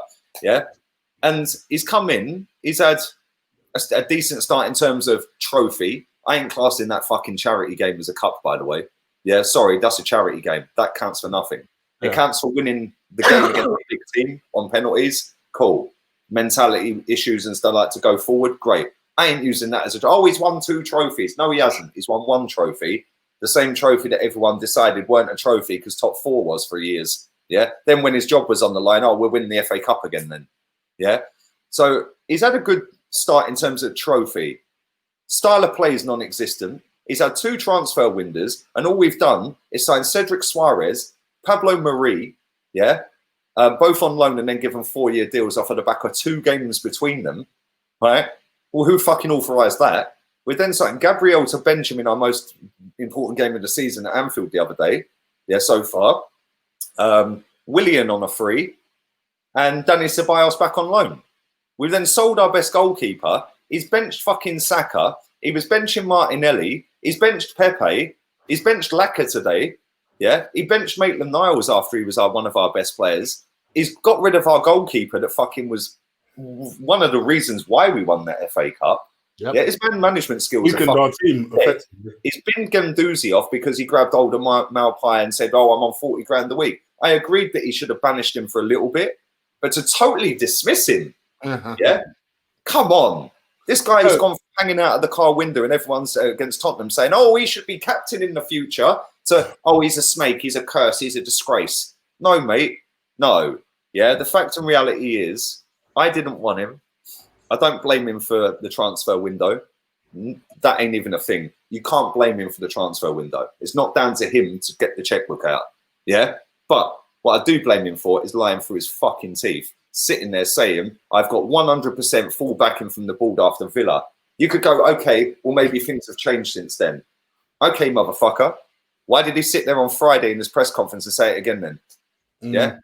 And then tomorrow night when that window slams shut and we ain't got Houssem Aouar and Thomas Partey, because we need both, and we need a right back, and we need another striker, and we need a left back to cover Tierney. Yeah, there's 5 players straight away that we need. When he ain't got all of that, and he lies through his teeth again and says, we can compete. And then everyone sits there and goes, Arteta, he's a genius. He can make El Neni look good. Sorry, mate, you're now part of the you can fuck off. Yeah, sick and tired of it, Chief. Wenger lied through his teeth for 10 years about this football club. Yeah, I ain't going down this route again with him. Monday night, if he ain't been backed and he's still sucking off the board, he can fuck off. Yeah. Simple. That's why I think Derek El Neni has been the best player. That's how sad it is. Yeah, honestly, I think he's done all right. Where's the creativity, chick? Mesut Ozil, where are you? That's another one he's managed poorly. Yeah, as much as I don't like Mesut Ozil and I don't want him at my club, it's another one he's piss poorly managed. You've played him for 10 games straight. Now you've not put him in a fucking squad at all, apart from Southampton with the umbrella. I saw Frimpon say today, Mesut Ozil, you may need to dust off your boots. I'm like, all right, calm down. We need 11 players on the pitch. Let's calm down. Mate, it's shocking. It's embarrassing, mate. It's absolutely embarrassing. I'm with you on the Guendouzi thing, though, in the sense that I'm slightly less of a fan of Guendouzi than you. But I agree. Unless you knew you were going to sell him, now you're going to have, when you can't get rid of him before the end of tomorrow, you're going to have an embarrassing climb down where you're going to have to bring him back into the team. You're going to have no other choice. Yeah. So it just feels like he's been made an example for no reason. Bruv, exactly. And this is, bruv, he did it with Maitland-Niles. Maitland-Niles turned up late once for fucking training. We didn't see him for 6 weeks. Now, all of a sudden, he's playing left wing back to put a left wing back, one of the best fucking left backs in the league, at centre back, to then bench his centre back that he signed, and then plays Mohamed El Neni at Anfield on Monday to bench his centre mid that he brought back from Madrid. And then people go, but he needs his own players. Well, there's 2 of them sat on the fucking bench. Yeah. Bruv, I said this before. I say it again. There's 1,800 people watching. I don't give a fuck what people think of me. I said it from the day he fucking got the job, before he got the job. He's out of his depth. Yeah. Yeah. An FA Cup does not fool me, mate. Yeah. It does not fool me. It might blind all the professional super fans out there that want to tweet their bullshit. And then I've suddenly realized, actually, fuck, we're actually doomed and we ain't getting anyone else apart from Jorginho. Yeah. On loan. Yeah. Let's be real here. Our midfield is worse than Aston Villa's. They've got Grealish, McGinn, Douglas Luiz and Ross Barkley. That's got more creativity, more goals, more defensive fucking capabilities than Arsenal Football Club. They have spent more money than us in the last 2 summer windows. How? Not only that, Mesut Ozil, somebody said this to me on Twitter the other day. I can't remember the lad's name, right? He said to me, he goes, when we don't get Thomas Partey, Mohamed El Neni will be the reason for that because he's like a new signing. Once we don't get a War, Mesut Ozil will be integrated back into the squad. Well, part 1's complete. Yeah. Part 2 will be completed after the fucking international break. He'll probably start against City. What a rubbish window and game so far. Big up leader OG, who since the beginning said the club ain't going anywhere and calling out all the frauds. Thank you very much, Mod. I hope you're well, man. Thank you for that. Listen, I see through bullshit, bruv. I've seen this club take the piss out of us for years and years and years. Nothing has changed since we won that FA Cup in 17 for the next 3 years. We then win the FA Cup again. It's blinded everybody again. People can jump on a wave. They can jump on the process. There is no process. Structure, process, non-negotiable, culture, they're buzzwords that make you think in your head, wow, this is big, because you don't use them words on a day-to-day basis. Like entanglement. Yeah, come on. Yeah, they're all PR words. There's a culture change. Then you've got righties sucking it off. Oh, the culture's changed. No, it fucking ain't. Yeah? Biggest beggar the fan base. You're muted, bruv. I think you're muted in there. I can't hear you. Oh, yeah, sorry, yeah. Righty just goes where the wind goes, to be perfect. Yeah, come on. And this is the problem with our fan base. Bruv, I've said it before. Our football club is a representation of our fan base. An absolute fucking shambles. Yeah?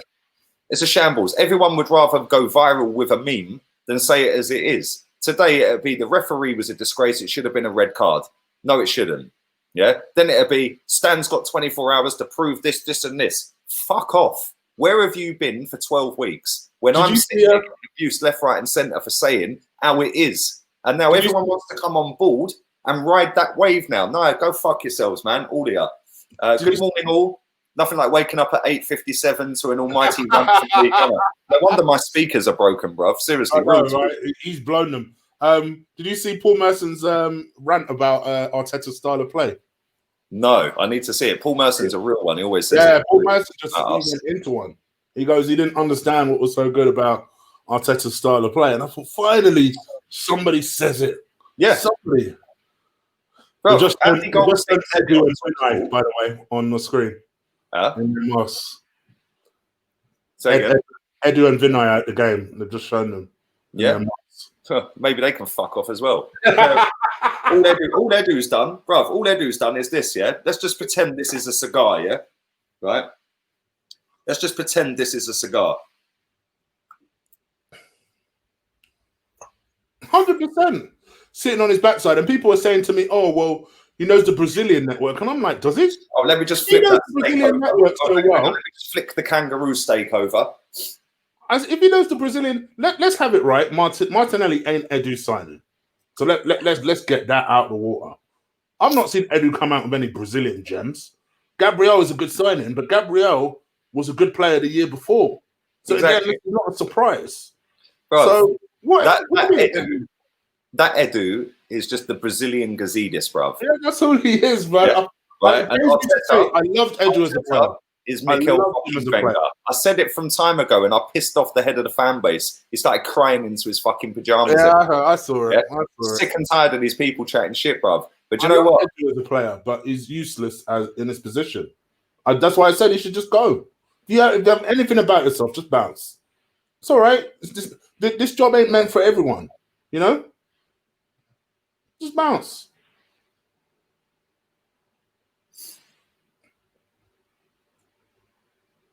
But yeah, it's a joke. Well, listen, I'm going to go and have a quick cigarette. I'm going to answer that question on Bielsa.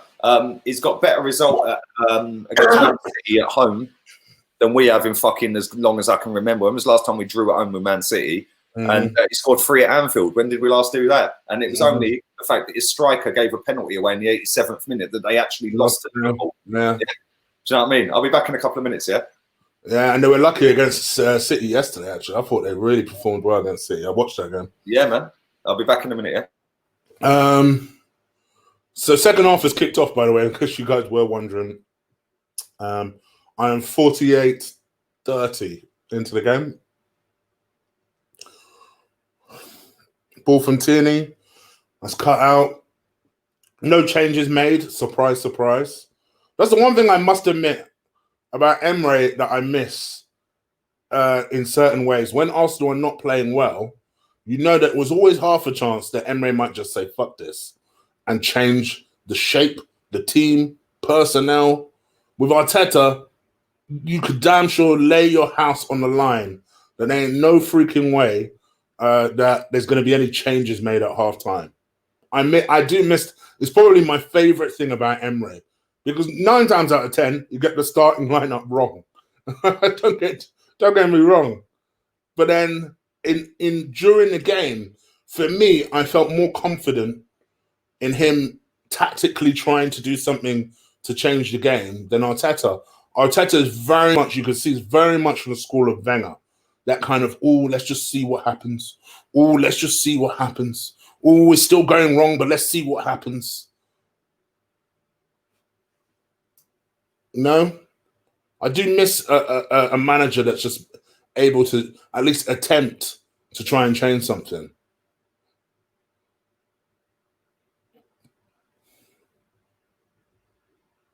It's a 0-0 thriller. I've seen some 0-0 thrillers.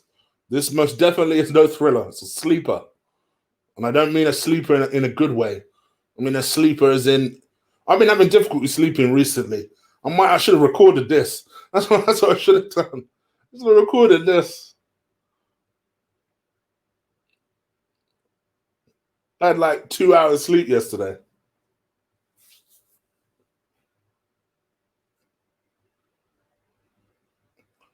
We have no style of play.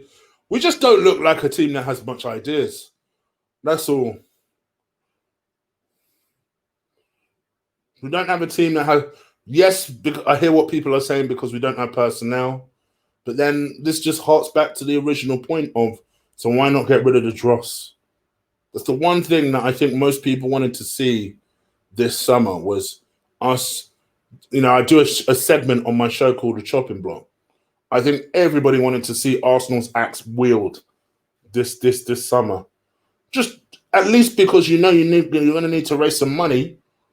And I think at the very least, I think most people would have said, all right, let's give youngsters like Emile Smith-Rowe and even, I don't particularly rate Joe Willock, but I would have forgiven Arsenal if they, say, got rid of Mohamed El Nene and they wanted a closer look at Joe Willock playing more regularly. That was the point of Sam's I did agree with. Because although I don't think Joe Willock is a good player, I would have much rather seen if he could develop in his role than look at Mohamed El Nene, who I know what I'm getting from him.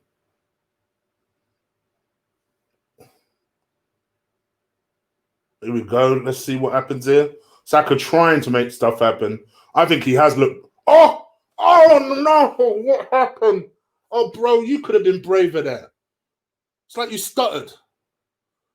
Ball came over to Ceballos. Ceballos looked like he shaped the ball like he was going to shoot. And it looked like a pass. I'm going to give him the benefit of the doubt that it was a pass. And Aubameyang literally could have stretched the ball. I think he would have got that.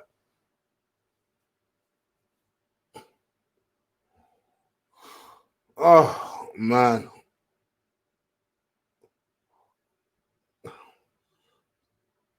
But yeah, I would have much rather seen if Willock could develop into something.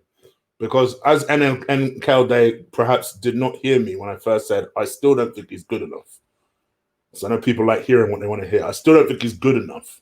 But I would much rather see a 20-year-old attempting to develop into something than a 28-year-old who ain't going to develop into fuck all. Arteta ball. Arteta ball.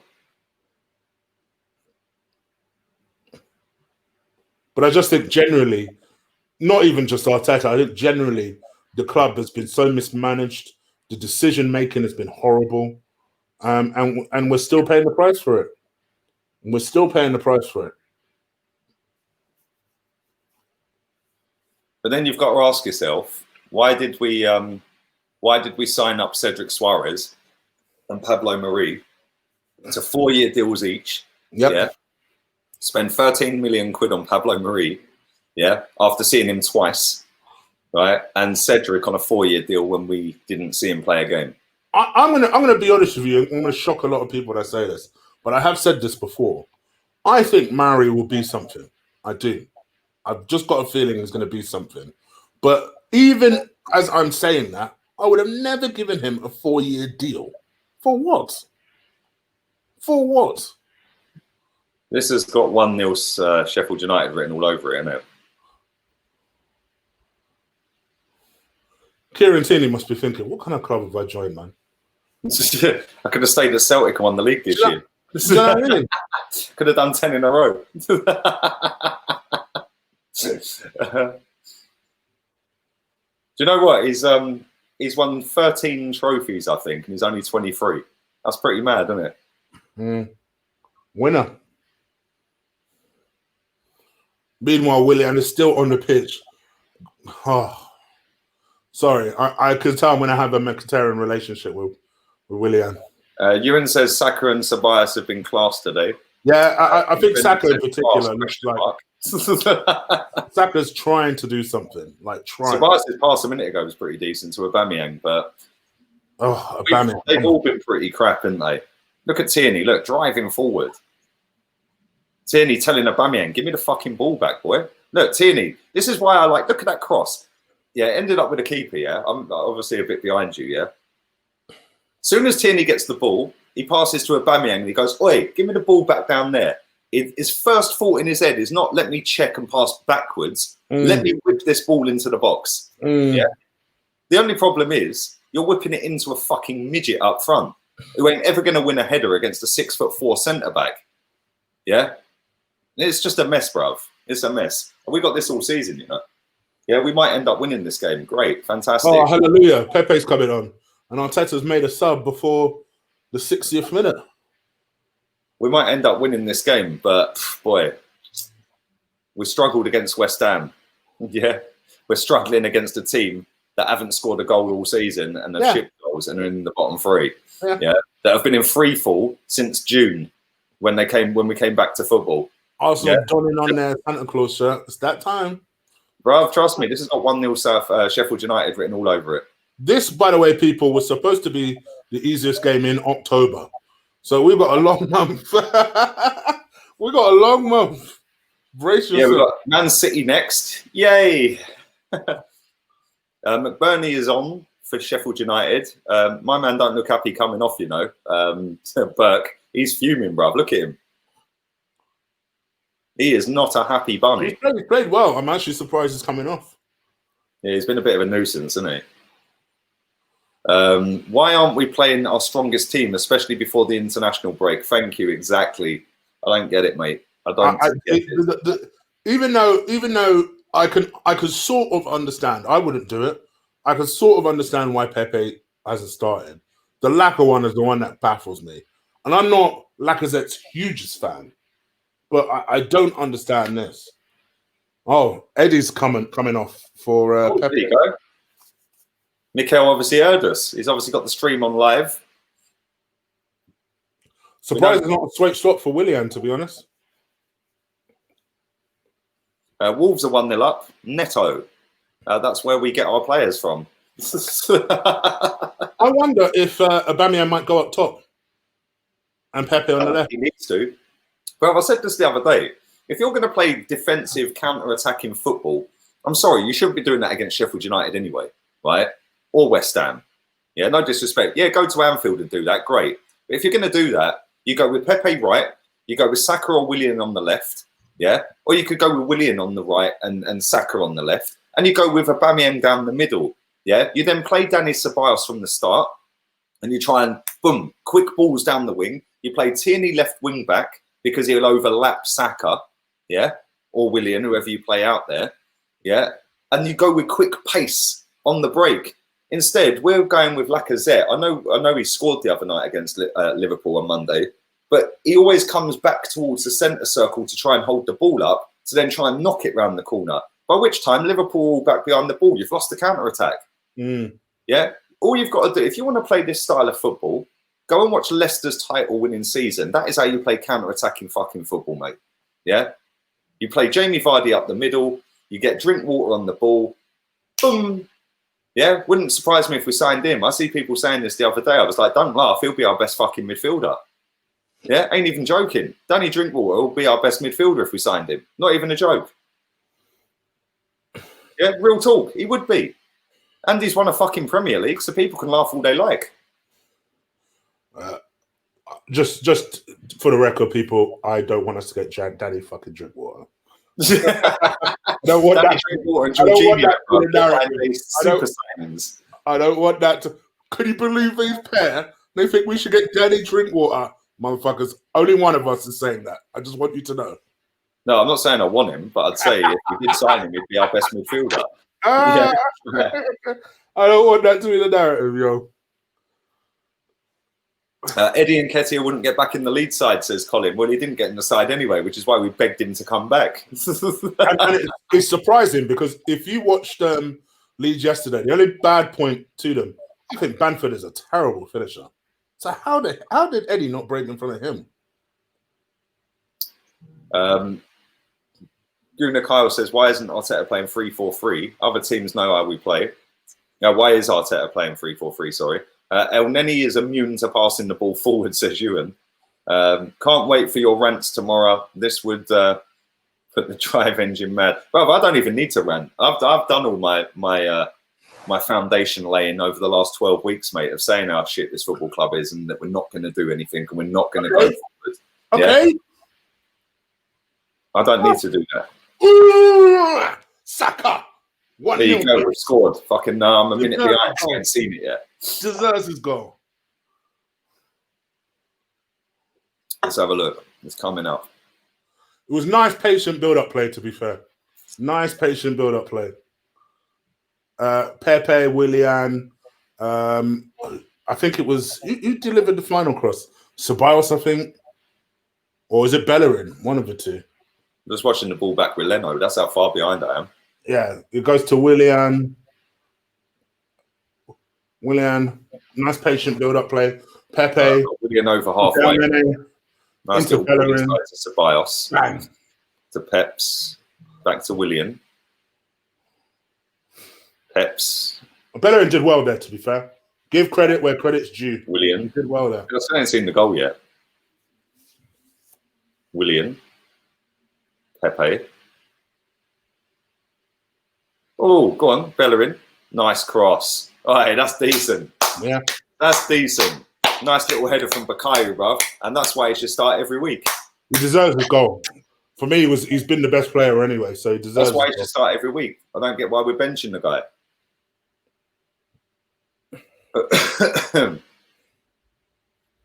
1-0 up. 1-0 to the Arsenal. Mikel Graham in the building. Now, what do you think the chat room narrative will be? See, Lee, you're talking shit about Arteta. Well, if anyone's been happy watching this, I love our narrative game. Better than me.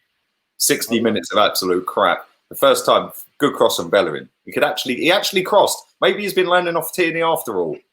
Yeah, but you've said it yourself that you've watched Bellerin when they're warming up, that this boy can cross. Yeah. Until when he ain't got a defender in front of him. Yeah. Yeah, that was a decent goal. That was a good header, man. Great cross from Bellerin. Decent header. Decent header. Come on. Look at Arteta. He's celebrating like he's just won the treble. Can I just say, you pushed Aubameyang up front and already we scored. That's what I'm saying. Okay. Where did Aubameyang cushion that ball from? Oh, yes, the penalty spot. Unbelievable. Pepe comes on and we score. Shock. You know what I mean? It's not rocket science, is it? Only bit of decent, quick football we've played. Exactly, it's true, man. Arteta ball. People have clipped that and put that out there to go and get a load of retweets. Arteta ball. Yeah, forgetting the other 59 minutes of absolute fucking dross. Big up, Alex. Lee, you crack me up. Liverpool fan here, been watching you for time. Thank you, mate. I'm more entertaining than our football club.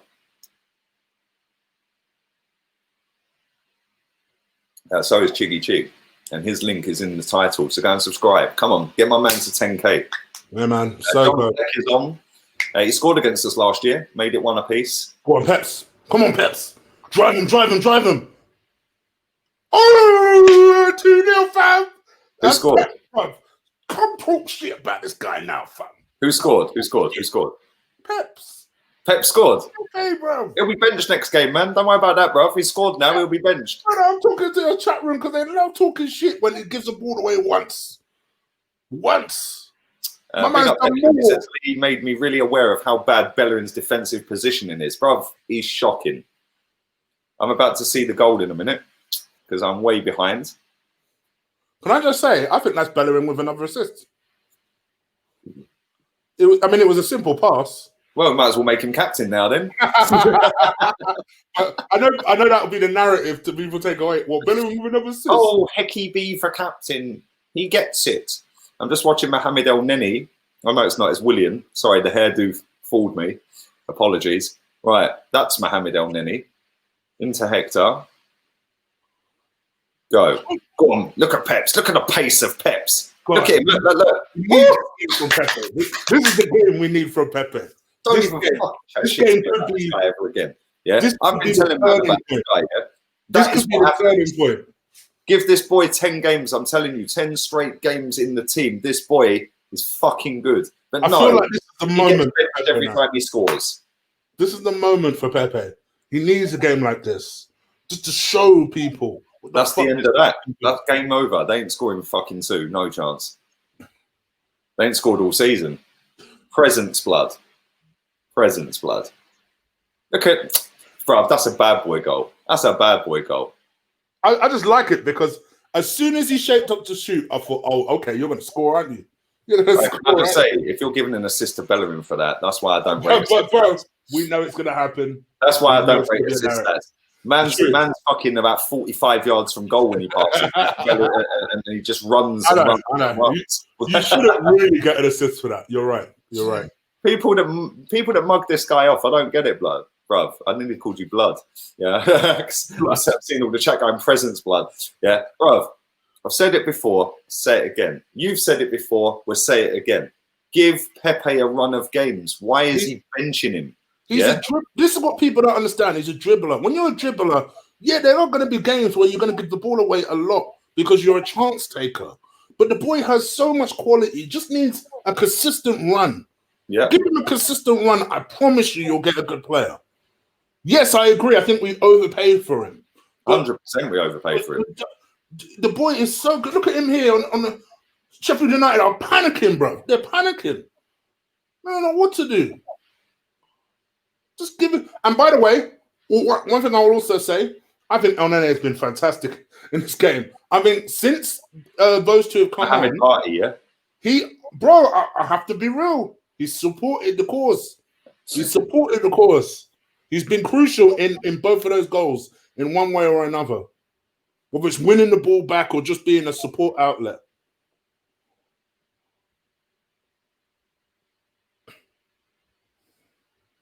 Give the ball to Pepe, man. Give it to him. Bro, everybody already knows in the chat, bro. Trust me. Pepe will be benched for the Man City game.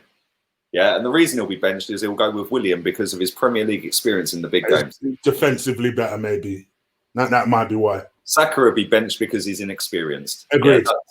Yeah, so both goal scorers will be benched against Man City, and this is why. It's amazing. Oh, look at Pep. Look at Pep. He's selling dreams, boy. Look at him. Woo! Woo! Bro, he don't even know what he's going to do after time, does he, Pepe? Do you know what I think it is with him, yeah? I think his brain's so much quicker than his feet. Like, he's already seen what he's going to do. As soon as the ball's got to him, he knows what he's going to do, but then he can't get his feet sometimes, yeah? Bro, Pepe's class, man. Do you know what it also is? I think people don't like, he has this face which just looks like he's not bothered. So I think that winds people up. He's got that roadman look, like, yo. Yeah. Like one of them, he's always looks angry, isn't it? Is it a bit like Martial? Martial looks like that, isn't it? Martial does look like that. You're right. And United fans have a similar relationship with him as well. Tobias was nuts. Took somebody's soul. Yeah, wifey knows. Arteta's now thinking we don't need any signings tomorrow. I know. All the Arteta fanboys do. Look at Tierney. Look. Come on, Tierney, baby. Both goal scorers bench next game. It's classed as an assist on the Dream Team app. Bruv, if we're giving assists out for that, it will be an assist. What we're saying is that it shouldn't be for something like that. Let me see this nutmeg because I'm behind. So I'm just seeing a Tierney throw in. Look at Tierney. He wants to try and cross all the time. I love him, man. Back with Mohamed El Neni. Here we go. Aubameyang. Bellerin. I am so far behind. It's mad. What's your time check? 67:45. Minute 5 seconds. I'm probably about to see this nutmeg. Whoops! That was class. You saw the Tobias nutmeg, yeah? Yeah, that was class. Look at Peps. Look at him, bruv. Look. Okay, got him out muscled there, Peps. Do you know what I like about Pepe? He's always on his tiptoes, bruv. He's always bouncing, ready to. You could go left or right. I love him, man. Proper player. No shock that he came on and all of a sudden we scored 2 goals. What I personally like about him, and why I don't think the comparisons to Gervinho or even Ozil is fair, is whenever Pepe gets in the ball, you can't say he does things slowly. The man is always thinking, all right, cool, look up, attack quickly. Let's go forward, yeah. Yeah. That's what. Whereas Gervinho, and I quite liked, I like Gervinho more than most, but Gervinho, I must admit, constantly slowed the ball down, which always used to piss me off. Yep. This is a good comment. Thank you, Abbas. He says, Lee, see what happens when you play players in their best positions, i.e. Pepe right, Aubameyang middle, Willian left. That's our attack with Saka. There you go. Play players in their right positions. It ain't fucking rocket science, is it? Really isn't. I'd love us to go back to playing with a number 10 because I do think we've suffered retaining the ball without a number 10. Don't get me wrong, not trying to pan for Mesut Ozil, but someone like Saka can play that position, no problem. Mm.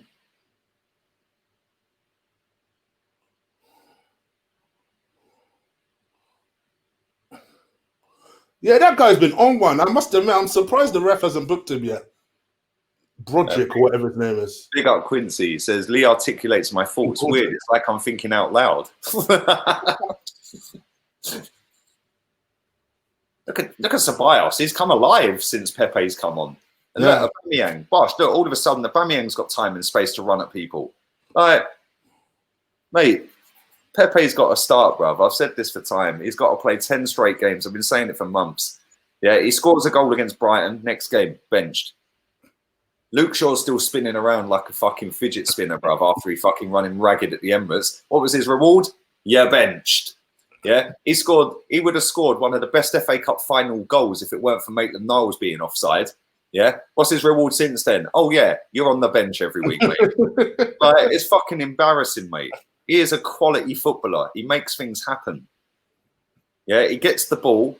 He's direct. That's why I like Tierney. He gets the ball. He's direct. Gabriella be benched as well. Of course, yeah, he probably will. Not, we don't want to ruin his confidence playing against Man City. That'd be what everyone's saying. It's a joke, man. Big up Mitchell with the donation. Thank you, man. Thank you, Abbas, for yours as well. Appreciate it, man. Pepe needs a run of games. He's got talent. He causes trouble on the field. It's hard to mark him. Last 17 visits to Arsenal. Sheffield United in all competitions. No wins. Lost 12 draws. Conceded 37 goals. Mad. Absolutely.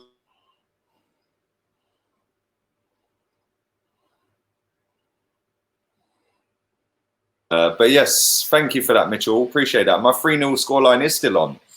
I was fuming yesterday because I had Everton down to win 4-1, yeah, on the Flick app, right? And fucking Basuma scored a screamer in stoppage time, bro. I was like, you fucker, you cost me 5 out of 5, man. So I ended up with 4 out of 4. 4 out of 5, sorry. We've got our Arsenal back. Sure.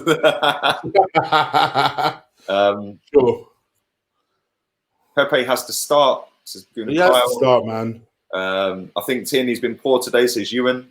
He's not been his great self. I don't agree with that. 4 or 5 decent balls in the box. I've seen Tierney play a lot worse. A lot worse.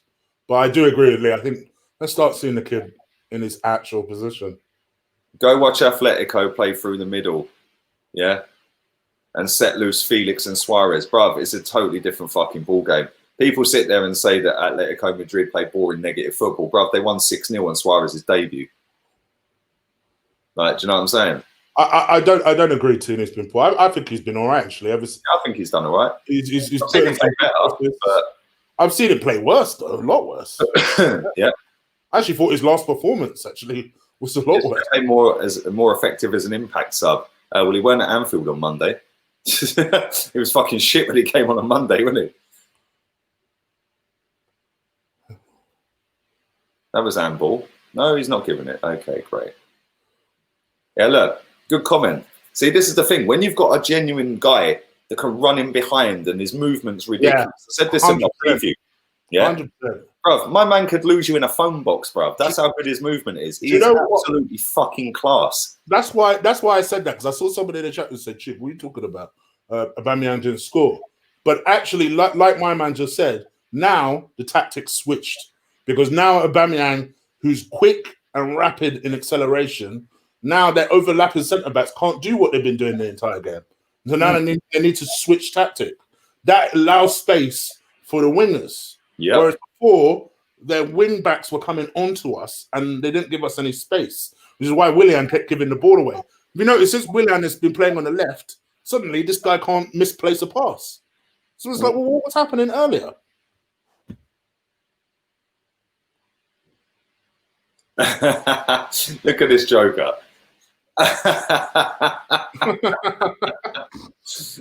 Bro, Arteta's Georgie, what happened earlier, mate? What happened? Yeah, they got piped by West Ham. Bubbles. Looks like West Ham were blowing bubbles up your ass. Well said, Lee. Pepe shouldn't have been dropped. Exactly. It's mad. It's a madness. He had to start the game, says Rick. One attack is our strongest. Imagine what Zaha would do. I don't rate Zaha, but that was poor from Tierney. But this is what this club would do, bruv. Yeah, they won't get Party. They won't get any defensive recruits in midfield. They'll go and sign Zaha on deadline day for 90 million quid. That's all in a nutshell, isn't it? I described it yesterday in my yesterday's video as the look over there signing. You watch Zaha, I could absolutely see happening, where they just spend 50 million from nowhere. Everyone's wondering where did you get this 50 million from? They spend it on Wilfred Zaha. Yep. Bellerin should leave. We need Niles in there. Yeah, take out his 2 assists. He's done fuck all today. And I ain't even classing the second one as an assist. He was 45 yards out. It's like if you look at Gabriel Martinelli's goal against Chelsea, where he got the full length of the pitch. You know, Mustafi gets an assist for that, yeah? Yeah, that's why assist stats are bullshit, bro. Yeah, look, Tierney's away. Go on, son, give it to him. Look at Willian, the pace. First time. Unlucky. See, look at Tierney, though. I know he hit the first man with that, yeah? No taking a touch. Boom, just whip the ball in. Go on. Follow it all the way back, Pepper. Billy Sharp is coming on. Hey. We don't need players, we're winning. Big up, Aaron. Yeah, look, exactly. It's not difficult. William McCann, Aubameyang striker, Pepe right, Saka left. It really isn't difficult. And then if you want to bring Aubameyang off and save him if you're 2-0 up, you can bring Laka on. Yeah, if you want to take Saka off, you can bring Martinelli on. Yeah, it's really not hard. If you want to shore it up, yeah, you can go without a number 10 after that and put William in the right hand side. And let her actually caught a ball. It's really not difficult. I don't need coaching badges to know all about this, bro. It's like you see it every week. Leno actually caught a ball. What's going on? That was offside, wasn't it? No, it's not.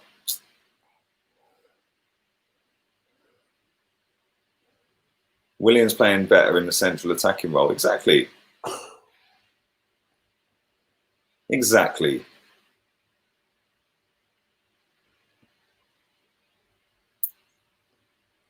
Why doesn't Pepe play often? I don't know, mate. You'll have to ask Mikel Wenger that. Chelsea fans think Chilwell was better than Tierney. The ones that come in my chat don't. I think Chelsea fans know what I've gone for Tierney. Chelsea fans know Tierney's the real deal, bruv. This game shows so much why we need more Partey than Aouar. Exactly. We've created chances. Yeah, we've scored goals today. We need Partey in the midfield. Be a presence in that midfield. Yeah, Ben knows. The narrative will be we don't need Partey. We've got El Neni. Yeah, it's that time, isn't it? Let's. What is the narrative? It'd be Stan Kroenke. It'd be Stan Kroenke. Win, lose or draw today. It was always going to be Stan needs to invest now. Stan needs to back the manager. He's a good coach. Blah blah blah. He needs to get his wallet out. Yeah, we care. Do you? You don't know. We cared, but we don't anymore. We don't anymore. There we go. Yeah, I think it will be. You'll see a lot of Stan videos tonight. A lot of people talking about the fact that he needs to support the manager. There's a certain YouTuber who I absolutely love, and even he yesterday was talking about, if we're not careful, Arteta goes. I'm like, oh mate, I thought you knew. Like, if we're not careful, we could have down. See, look at Tierney again. Look. Go on. Oh, that was a good cross. Look at Tierney. Look, first to the header again. Proper footballer. Proper footballer. Let's all get the wank sock out for El Neni. Arteta should go with Aubameyang, Pepe, Saka, and William behind. Yep, agreed. Yep. Apparently, Xhaka's coming on. Is that true? Not seen him. But to be fair, I might have missed him. Xhaka boom, baby. Oh yeah, Ceballos is coming on. Surprised actually. Ceballos has played very well. Second half, he's done all right, hasn't he? Yeah.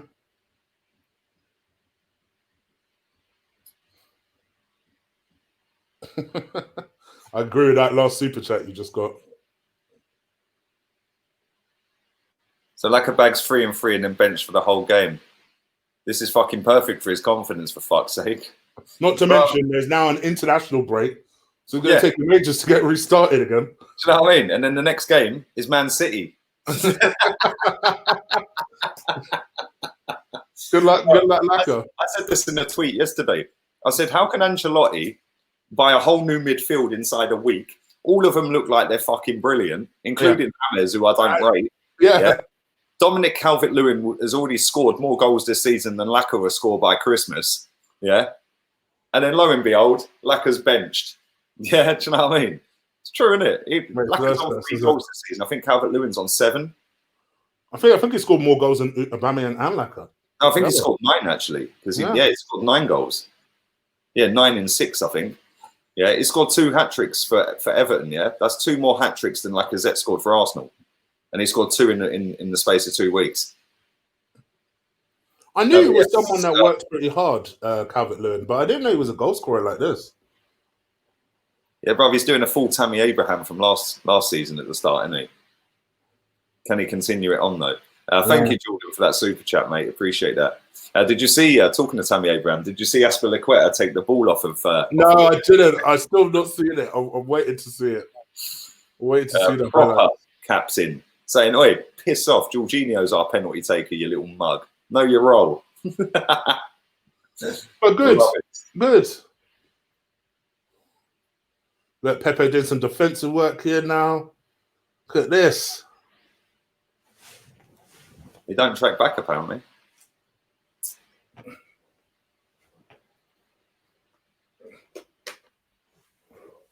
Willian is dragging their right wing back out of position, which is creating 4-on-3 scenarios. Exactly. But Well, Willian really ain't rocket scored, science. Playing all this 5 at the back bullshit with 2 defensive midfielders that own to fucking Sheffield United. I'm sorry. People were like proper ridiculing Arteta. Not Arteta, Emery, sorry, for doing this week in, week out. But Arteta does it. Oh, let's fucking knock one out about a process. Woo! They just scored 2-1. They've scored. Yep. There you go. They've got their first goal of the season. Santa Claus Arsenal, baby. Big boy goal. I ain't gonna lie, that McGoldrick guy.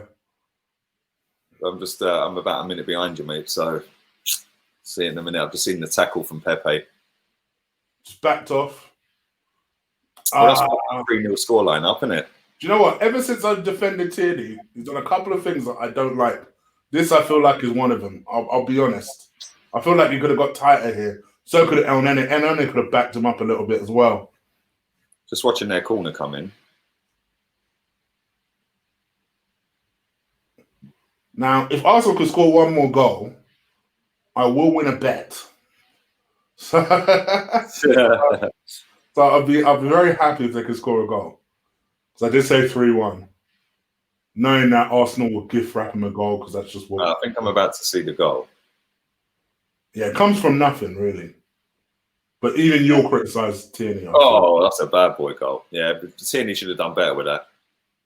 He shouldn't be letting the geezer inside. Shouldn't be letting him inside. That's shocking, to be fair. Yeah. Where's the world-class goalkeeper, Leno, at? I thought he was the fucking greatest fucking goalkeeper ever to have played in goal. Yeah, Tierney's there with that. You know me, I'm not afraid to shit on Leno. I'm not going to give him grief for that. I'm not going to do it. I think I've just seen in Tierney. Yeah, Tierney's fuming. To be fair, Tierney see out the corner of his eye the other guy on the fucking. I think El Nene could have backed him up a little bit as well. And then as soon as he fucking took that split second to think, shall I track that guy? No, I'll stay with this guy. Bang, it's in the back of the net. Yeah, Should have gone with that guy, man. Should have just gone with the one that scored. And Louise, like AM says. Okay. Oh, I didn't even know we had one more sub. Izzy Mendenaz is coming on. Have we got any more subs? I thought it was 3 subs now. I thought so as well. Who would have thought it came on? Pepe. Who came on? Oh, did we only bring on 2? Yeah, we took Eddie off, didn't we? We took Eddie off for Peps, and then we just brought Xhaka on, didn't we? Oh, okay, yeah. We just changed the shape, didn't we? That's all we did. Yeah, man. Big up, Debbie. Xhaka is here, and we concede. Yes, that is very true. Xhaka comes on the Xhaka effect. You notice? I prefer not to speak. I did notice that, but I won't get. Yeah, Xhaka comes on the pitch, and bang! All of a sudden, they score. Hope tomorrow Arteta will sell Deadwood players and buy players. If he don't, then he's part of the problem, along with the ball that lied. There you go. He's backing them exactly. William, yeah, I've read that one. Anybody who fake scores in my chat, like African Goonery, you do that once more, you're gone, bruv. You'll never be able to put another comment in again. Oh, man. Fellow African as well. We don't do fake scores in the building. Did Eddie play today? No. Allegedly. He had his shirt on, yeah, but he didn't play. He just walked around the pitch. Actually, one of the worst games I've seen him play in an Arsenal shirt. I don't think I ever. This game's been dog shit. Let's be real here. Yeah. Apart from the 2 goals, the patterns of play for that. Other than that, we've done nothing. It's been shit to watch, mate. It's been boring. It's been lethargic. Saka's coming off. It's just been crap. And they have got 4 minutes plus stoppage time, so no doubt they will be lumping the ball into the box, and they will probably get an equaliser in the 93rd minute. Lee, you're a don. Thank you very much, my friend. Appreciate it. Nah, I'm happy. I'm happy with Saka's performance. Who's your man of the match?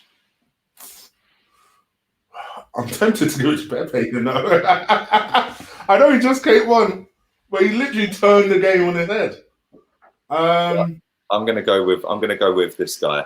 I'm gonna go Ceballos. I'm gonna go Ceballos as well. Yeah, I'll go with Ceballos. I think notable performances: El Nene, Ceballos, Saka, and Gabriel.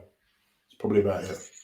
Get ready for the panic stations in the last 5 minutes, says Ewan. Yeah, because They are on it right now, to be fair. I'm going to go and grab myself a little cerveza. I'll be 1 second, my friend. Yeah, go on, crack on. Cross coming in here. Oh, go on, drive the ball. Come on, man. At least you guys have let me down this week. At least win me some money. 3-1, I bet, earlier today. Oh, no, Granit Xhaka's getting nutmegs here. What's going on?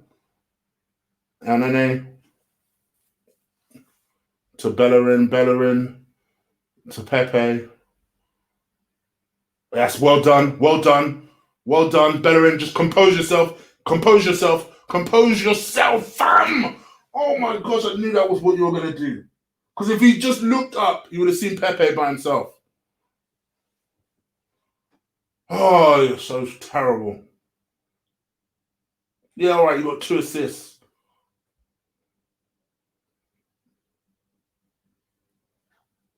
Oh.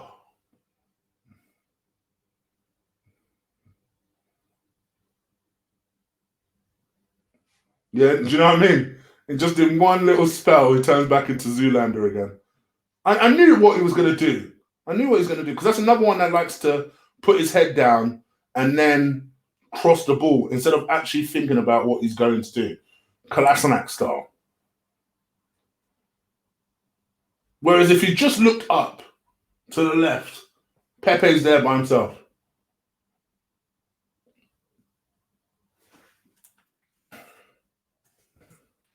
Who's that? You mean Hecky B? Hecky B, I know, you're probably about to see it. Yeah, one of them where he's got his head down.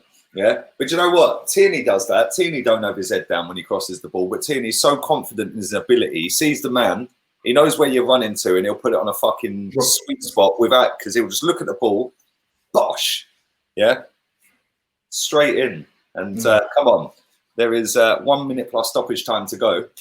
Bellend plays in a skirt, says Mark. Bellerin got spun dirty. Bellerin's shit, bruv. He played all right today, but he's shit. Not good enough. And I just seen him get spun like a motherfucker. And who was that? David Luiz, was it? Yeah, David Luiz saved his ass.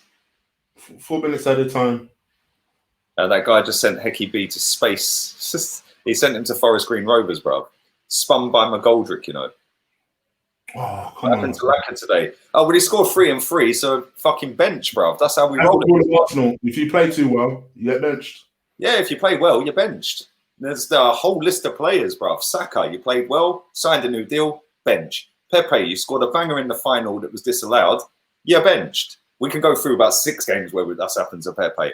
It's mad. You were player of the month for January, you're benched until March.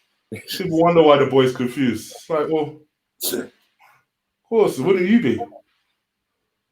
It's mad. 4 minutes of stoppage time. Do not fuck this up. I'll tell you what the narrative would be. I'll tell you exactly what the narrative would be. I'm going to tell you. Yeah. Oh. If you had said at the start of the season with the opening 4 games that we'd have 9 points, I think everyone would have took that. 1,000%. Yeah. Agreed. That would be the narrative. The narrative would be... Well, not really. We should be beating Fulham. We should be beating Sheffield United. We should be beating West Ham. Yeah? And if there was actually a culture change, we would have actually got a result at Anfield, wouldn't we? And then it'll be what we need to do is that Mohamed El Nene has proven himself that he can be a good enough squad player. But let me tell you something. If we don't get any player other than Jorginho through the door, I'll tell you what, I'll be outside that office demanding some answers. Unless, of course, it's Turkish who sets up the protest, and then I can't be fucking asked. Oh, I love it. What narrative? Hey, when we come off of this, yeah, I've got something really funny I need to tell you. Okay. Yeah, I can't say it on here, bro. It is fucking hilarious. You are literally gonna wet your knickers, bro. Yeah, it is that fun. Yeah, I swear down. You will cry. You will have tears streaming. Yeah, it's gonna be jokes. You don't even understand. It's funny, bro. Ugly win, George Graham style. I'd say more like Mikel Dyche style, mate. And that's gonna be a fucking style. Mikel Dyche Maria style. Mikel Dyche, bruv. Fuck Mourinho. Mikel Dyche. Mikel Pulis. Mikel Pulis, you know. Saka man of the match. Saka was a good shout for man of the match, to be fair. There he is. He actually get given man of the match as well. Well done. Your reward, my friend, benched at Man City. Oh, Ramsdale is coming up. Here we go. You watch him score. Here we go. Long throw coming in. Oh, it comes to Ramsdale. Got it out.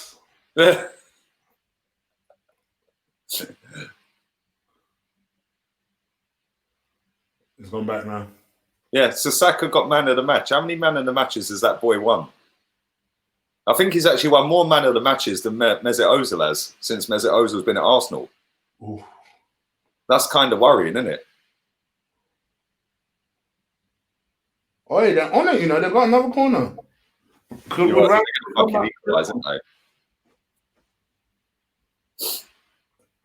Do you think we'll sign anybody before deadline day? Yeah, Jorginho on loan. You watch. The narrative will be 100% people trying to justify all of a sudden that 28-year-old Jorginho is the way forward. Go on. Oh, the referee pulled it up just as Aubameyang was about to add a third and win me a bet. Everyone's cracking up at your impressions. I don't know who you were trying to do, to be fair, but a mixture of all of them. You know what? Just a white London accent, yeah. Just a London accent. Do you know what? I'm telling you right now. I just seen that chance, you know. Fucking hell. That McGoldrick's the problem, isn't he? That we're so close to competing for that top four that all we need is a couple of signings. We've been saying that for 16 years. I know, right? Yeah, we're going to get that couple of signings, mate. Jorginho on loan, Danny Drinkwater on loan. What are you worried about? Actually, hang on. Also, Kolasinac could go, so we're going to get Zinchenko on loan as well. Wait, you watch. It's happening. We're in the top four, so that will be the narrative as well. We're in the top four right now, and all we need is a couple of extra signings. I mean, look at Tottenham. Look at City. We're above them. But will that be the narrative? No. The narrative will be 100%, bro. Can't you see these bars? Can't you see these bars? But what people won't understand, people like a certain person that calls in Mikel Wenger will spot that nothing really happened in this match. But when you look at the table, we're above Man City. We're above them, not down the road. We're in the top four. It's time to back this manager. Bruv, we know the bars already. We know the bars. You're hilarious. I'm saving all of you that time. You know the bars. You're funny, man. That's jokes. Oh, yeah, Aston Villa played Liverpool at 7:15. Okay. Well, 8:15 my time. You're hilarious, man. Arteta masterclass, you know. So, yeah, we're fourth in the table. Yeah, we're level with Liverpool, you know. We're above Chelsea. We're above Wolves. Sheffield United are fucked, didn't they? Look at the state of that. 4 losses. Jesus Christ, that's mad. Well, that was hard work, man. That was hard to watch today. But it was. We won. It was a win. And listen, for all I take the piss, I'm happy that we won. Don't get it twisted. It's just that me and Lee have seen this book written before. You know? And I just hope that... He's done enough. He's done enough to show that he's a quality manager. Now back him. Back him. That's what everyone's going to be saying. Back him. Yeah. We care, do you? But you didn't fucking care because now you're saying the night before deadline day, back him. Maybe you should have been vocal for 12 weeks before that. Fuck a lot of them. Yeah, they all deserve to watch El Neni all fucking season. Every single one of these little rats, yeah, deserves to watch El Neni all season because they're giving it all that last season in the summer, ramming it down everyone's throat about we care, do you? We care, do you? Yeah, and Turkish said it right the other night. He said that. I enjoyed your thing, by the way. That was really good between you and Turkish. Say that again. I enjoyed your little hour special with you in Turkish. It was really Do good. you know what, mate, that hour and 4 minutes went like fucking that. It was rapid, yeah. It was very good. Yeah, big Very, up very Turkish, man. But do you know what? He said this the other day. He said that the We Care to You was set up with all intents and good intents and purposes, like to be a good thing. So. Yeah. He goes, but then they got their little reply from Kroenke, and that's the end of that now. Yeah. And it was almost like, oh, look, we're doing something. What the fuck is everyone else below us? We're bigger fans than you. But that's the same as the AST. You know, some fucking Herbert, I can't remember his name. He blocked me on Twitter the other day. He's going, oh, do I know you? Yeah, do I know who you are? Yeah, I was the guy you were waving at Wembley when I was with Kenny Ken, mate. And you're going, oh, hello. Hi, you okay, mate? After you sit and slag me off all over your Twitter account, you see me at Wembley in 17 for the cup final. And me and Kenny are stood fucking next turnstile down from you. Oh, hello. Yeah, and he's got the cheek to go, do I know you? What, do you? And then I think Zach sent him a fucking tweet. And he goes, do I know you? Yeah, Zach sent me the screenshot and goes, does this fucking prick think he has to know everyone for him to tweet him? You're on a public platform to millions, mate. Like, do you know what I'm saying? Fucking idiot. Absolute fucking bellend. Then you got the AST leader. What's his name? Tim Payton. Bruv, he's on the payroll. Yeah? He is on the payroll. Man's going, oh my God, it's a global pandemic, yeah? I bet you're still getting your fucking wages though, ain't you, pal? You're supposed to be the Arsenal Supporters Trust, yeah? Not the Stan Kroenke Trust, or the Mikel Arteta Trust, or the fucking Edu Trust, or the Vinay Trust. Arsenal Supporters Trust. You're the top boy. And you're sitting there putting out pie charts about how much money we're losing. Fuck off, fucking mug. When you're in the fucking AST next, you dickhead, and they're all sat in front of you, instead of sitting there going, oh, yes, oh, can I have a selfie, please, Edu? Oh, thank you, my friend. Oh, fucking hello, hello, Wenger. Oh, that fucking geezer. What's his name? Akil. That was the guy that blocked me. Akil. Yeah? Yeah. That's the guy who blocked me, right? Yeah. Do I know you? Yes. You were waving at me at Wembley and trying to talk to me, mate. Yeah? Fucking right? Thinks he's fucking high and mighty because this will make you laugh, right? When Wenger was manager, they went to an AST. These people that go to ASTs, they all think they're fucking superior fans to everyone else. Bruv, you can go to an AST. Yeah? I can go. I wouldn't go because I'd get arrested. Yeah? Or I'd be banned for life. Probably both. But anyway, my man's standing there afterwards. This is Wenger's last season, I think, yeah? And they all go and have the AST members, the real ones, the top of the tree, they all get backstage. Yeah, my man's gone. He's obviously given his phone to somebody and said, start recording because Wenger's standing there. Yeah, and he's standing there and he's going, no, yes, Arsene, yes, yeah. Then he put it up on his Twitter account and went, oh, it was lovely that somebody captured the moment. You fucking wanker. I hate that. Bro, these people, they all think they're like, they're all the Ponzi types. I call them Ponces, bruv, yeah? They're all the Ponzi. Oh, look at me. I'm part of the AST. I get a fucking champagne. I get to speak to Wenger. Yeah, guess what, mate? You stand in front of these cunts and you don't ask them the right questions.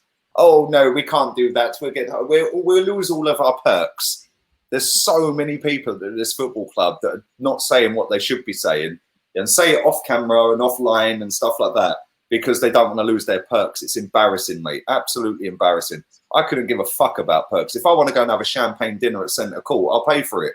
Yeah, do you know what I'm saying? Yeah, if I want to go and watch the cricket or fucking go and get an executive box suite, yeah, at the Emirates for the night, I'll fucking pay for it. I don't need somebody giving me a freebie just by being a nice, positive crew nut. Say it as it is. And they'll all be crying about the owner tonight. I've seen more people mention Stan Kroenke in the last 24 hours than I've seen for 12 weeks before that. Yeah? Well, you didn't care, did you? You did last year, but then Arteta sucking, yeah, was more important. Trust the process. Fuck your process. Yeah, Leicester never had a process. They hired a manager who won them a title in one season. Yeah, that's how it's done. That's how you roll. Zinedine Zidane comes back to Real Madrid in a shambles, wins 10 straight games, and gazumps fucking Barcelona and wins the title like that. Yeah, where's the process? With the same team that were fucking 12 points or 8 points behind Barcelona, he comes back and goes, win, win, win, win, win, win, win, win, win, title. Thank you. Fuck your process about another 4 years. Wait, it's 16, mate. Sick and tired of it. Yeah, but you got these professional fucking super fans. Go fuck yourselves. process is just a term for most people that explains why time is passing, why no progress is being made, or no obvious. I said this earlier. Culture. How many times in the day or in your general day-to-day life do you walk around saying culture in your day-to-day life? In a sense, culture is a bit of a HR word. I've decided that I need to change the culture. Yeah, culture is a bit of a HR word. Culture is a buzzword, right? It makes you think, oh, there's a culture change. Oh, it's big. It's getting better. Yeah. Structure. How many times do you say structure in the day? Yeah, quite a lot. Yeah, but you're not. Well, now. But when you're speaking to your missus or you're speaking to your friends, how many times do you say the word structure? Lee, I'm with you. I'm going to be honest with you. I'm with you. And a lot of the buzzwords that you're talking about are HR words. 100%. But you're right. In normal day-to-day setting, you ain't trying to say them type of words there. Yeah. Well, what it is it gets in your head, and it triggers the part of your brain that makes you dream and makes you believe, and makes you be happy. Oh my God, non-negotiable. Yeah. Culture, process, structure. They're PR words. Yeah. But non-negotiable sounds like a really good term. Like, oh, rah. Is he non-negotiable? Yeah. That's what I'm saying. It triggers something in your head that makes you think, oh my God, this is amazing. Yeah. Oh, the culture change. Oh, we're going places. The fact of reality is you've all been fucking had your pants down and smacked your asses by the football club, and you've all sucked it up because they're buzzwords, buzz phrases, culture change. There ain't no fucking culture change. Bellerin's coming out the other day going, it's normal to lose at Anfield. Culture change. Yeah. Mohamed El Nini's coming out after Fulham saying, oh, well, we never gave 100% before, but now Mikel Arteta's here, we might do. Fuck off. Yeah, like, seriously, culture change. Structure. What's the structure?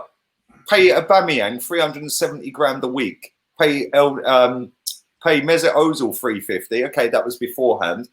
Buy a right back after loaning him and never seeing him play and give him a 4-year contract.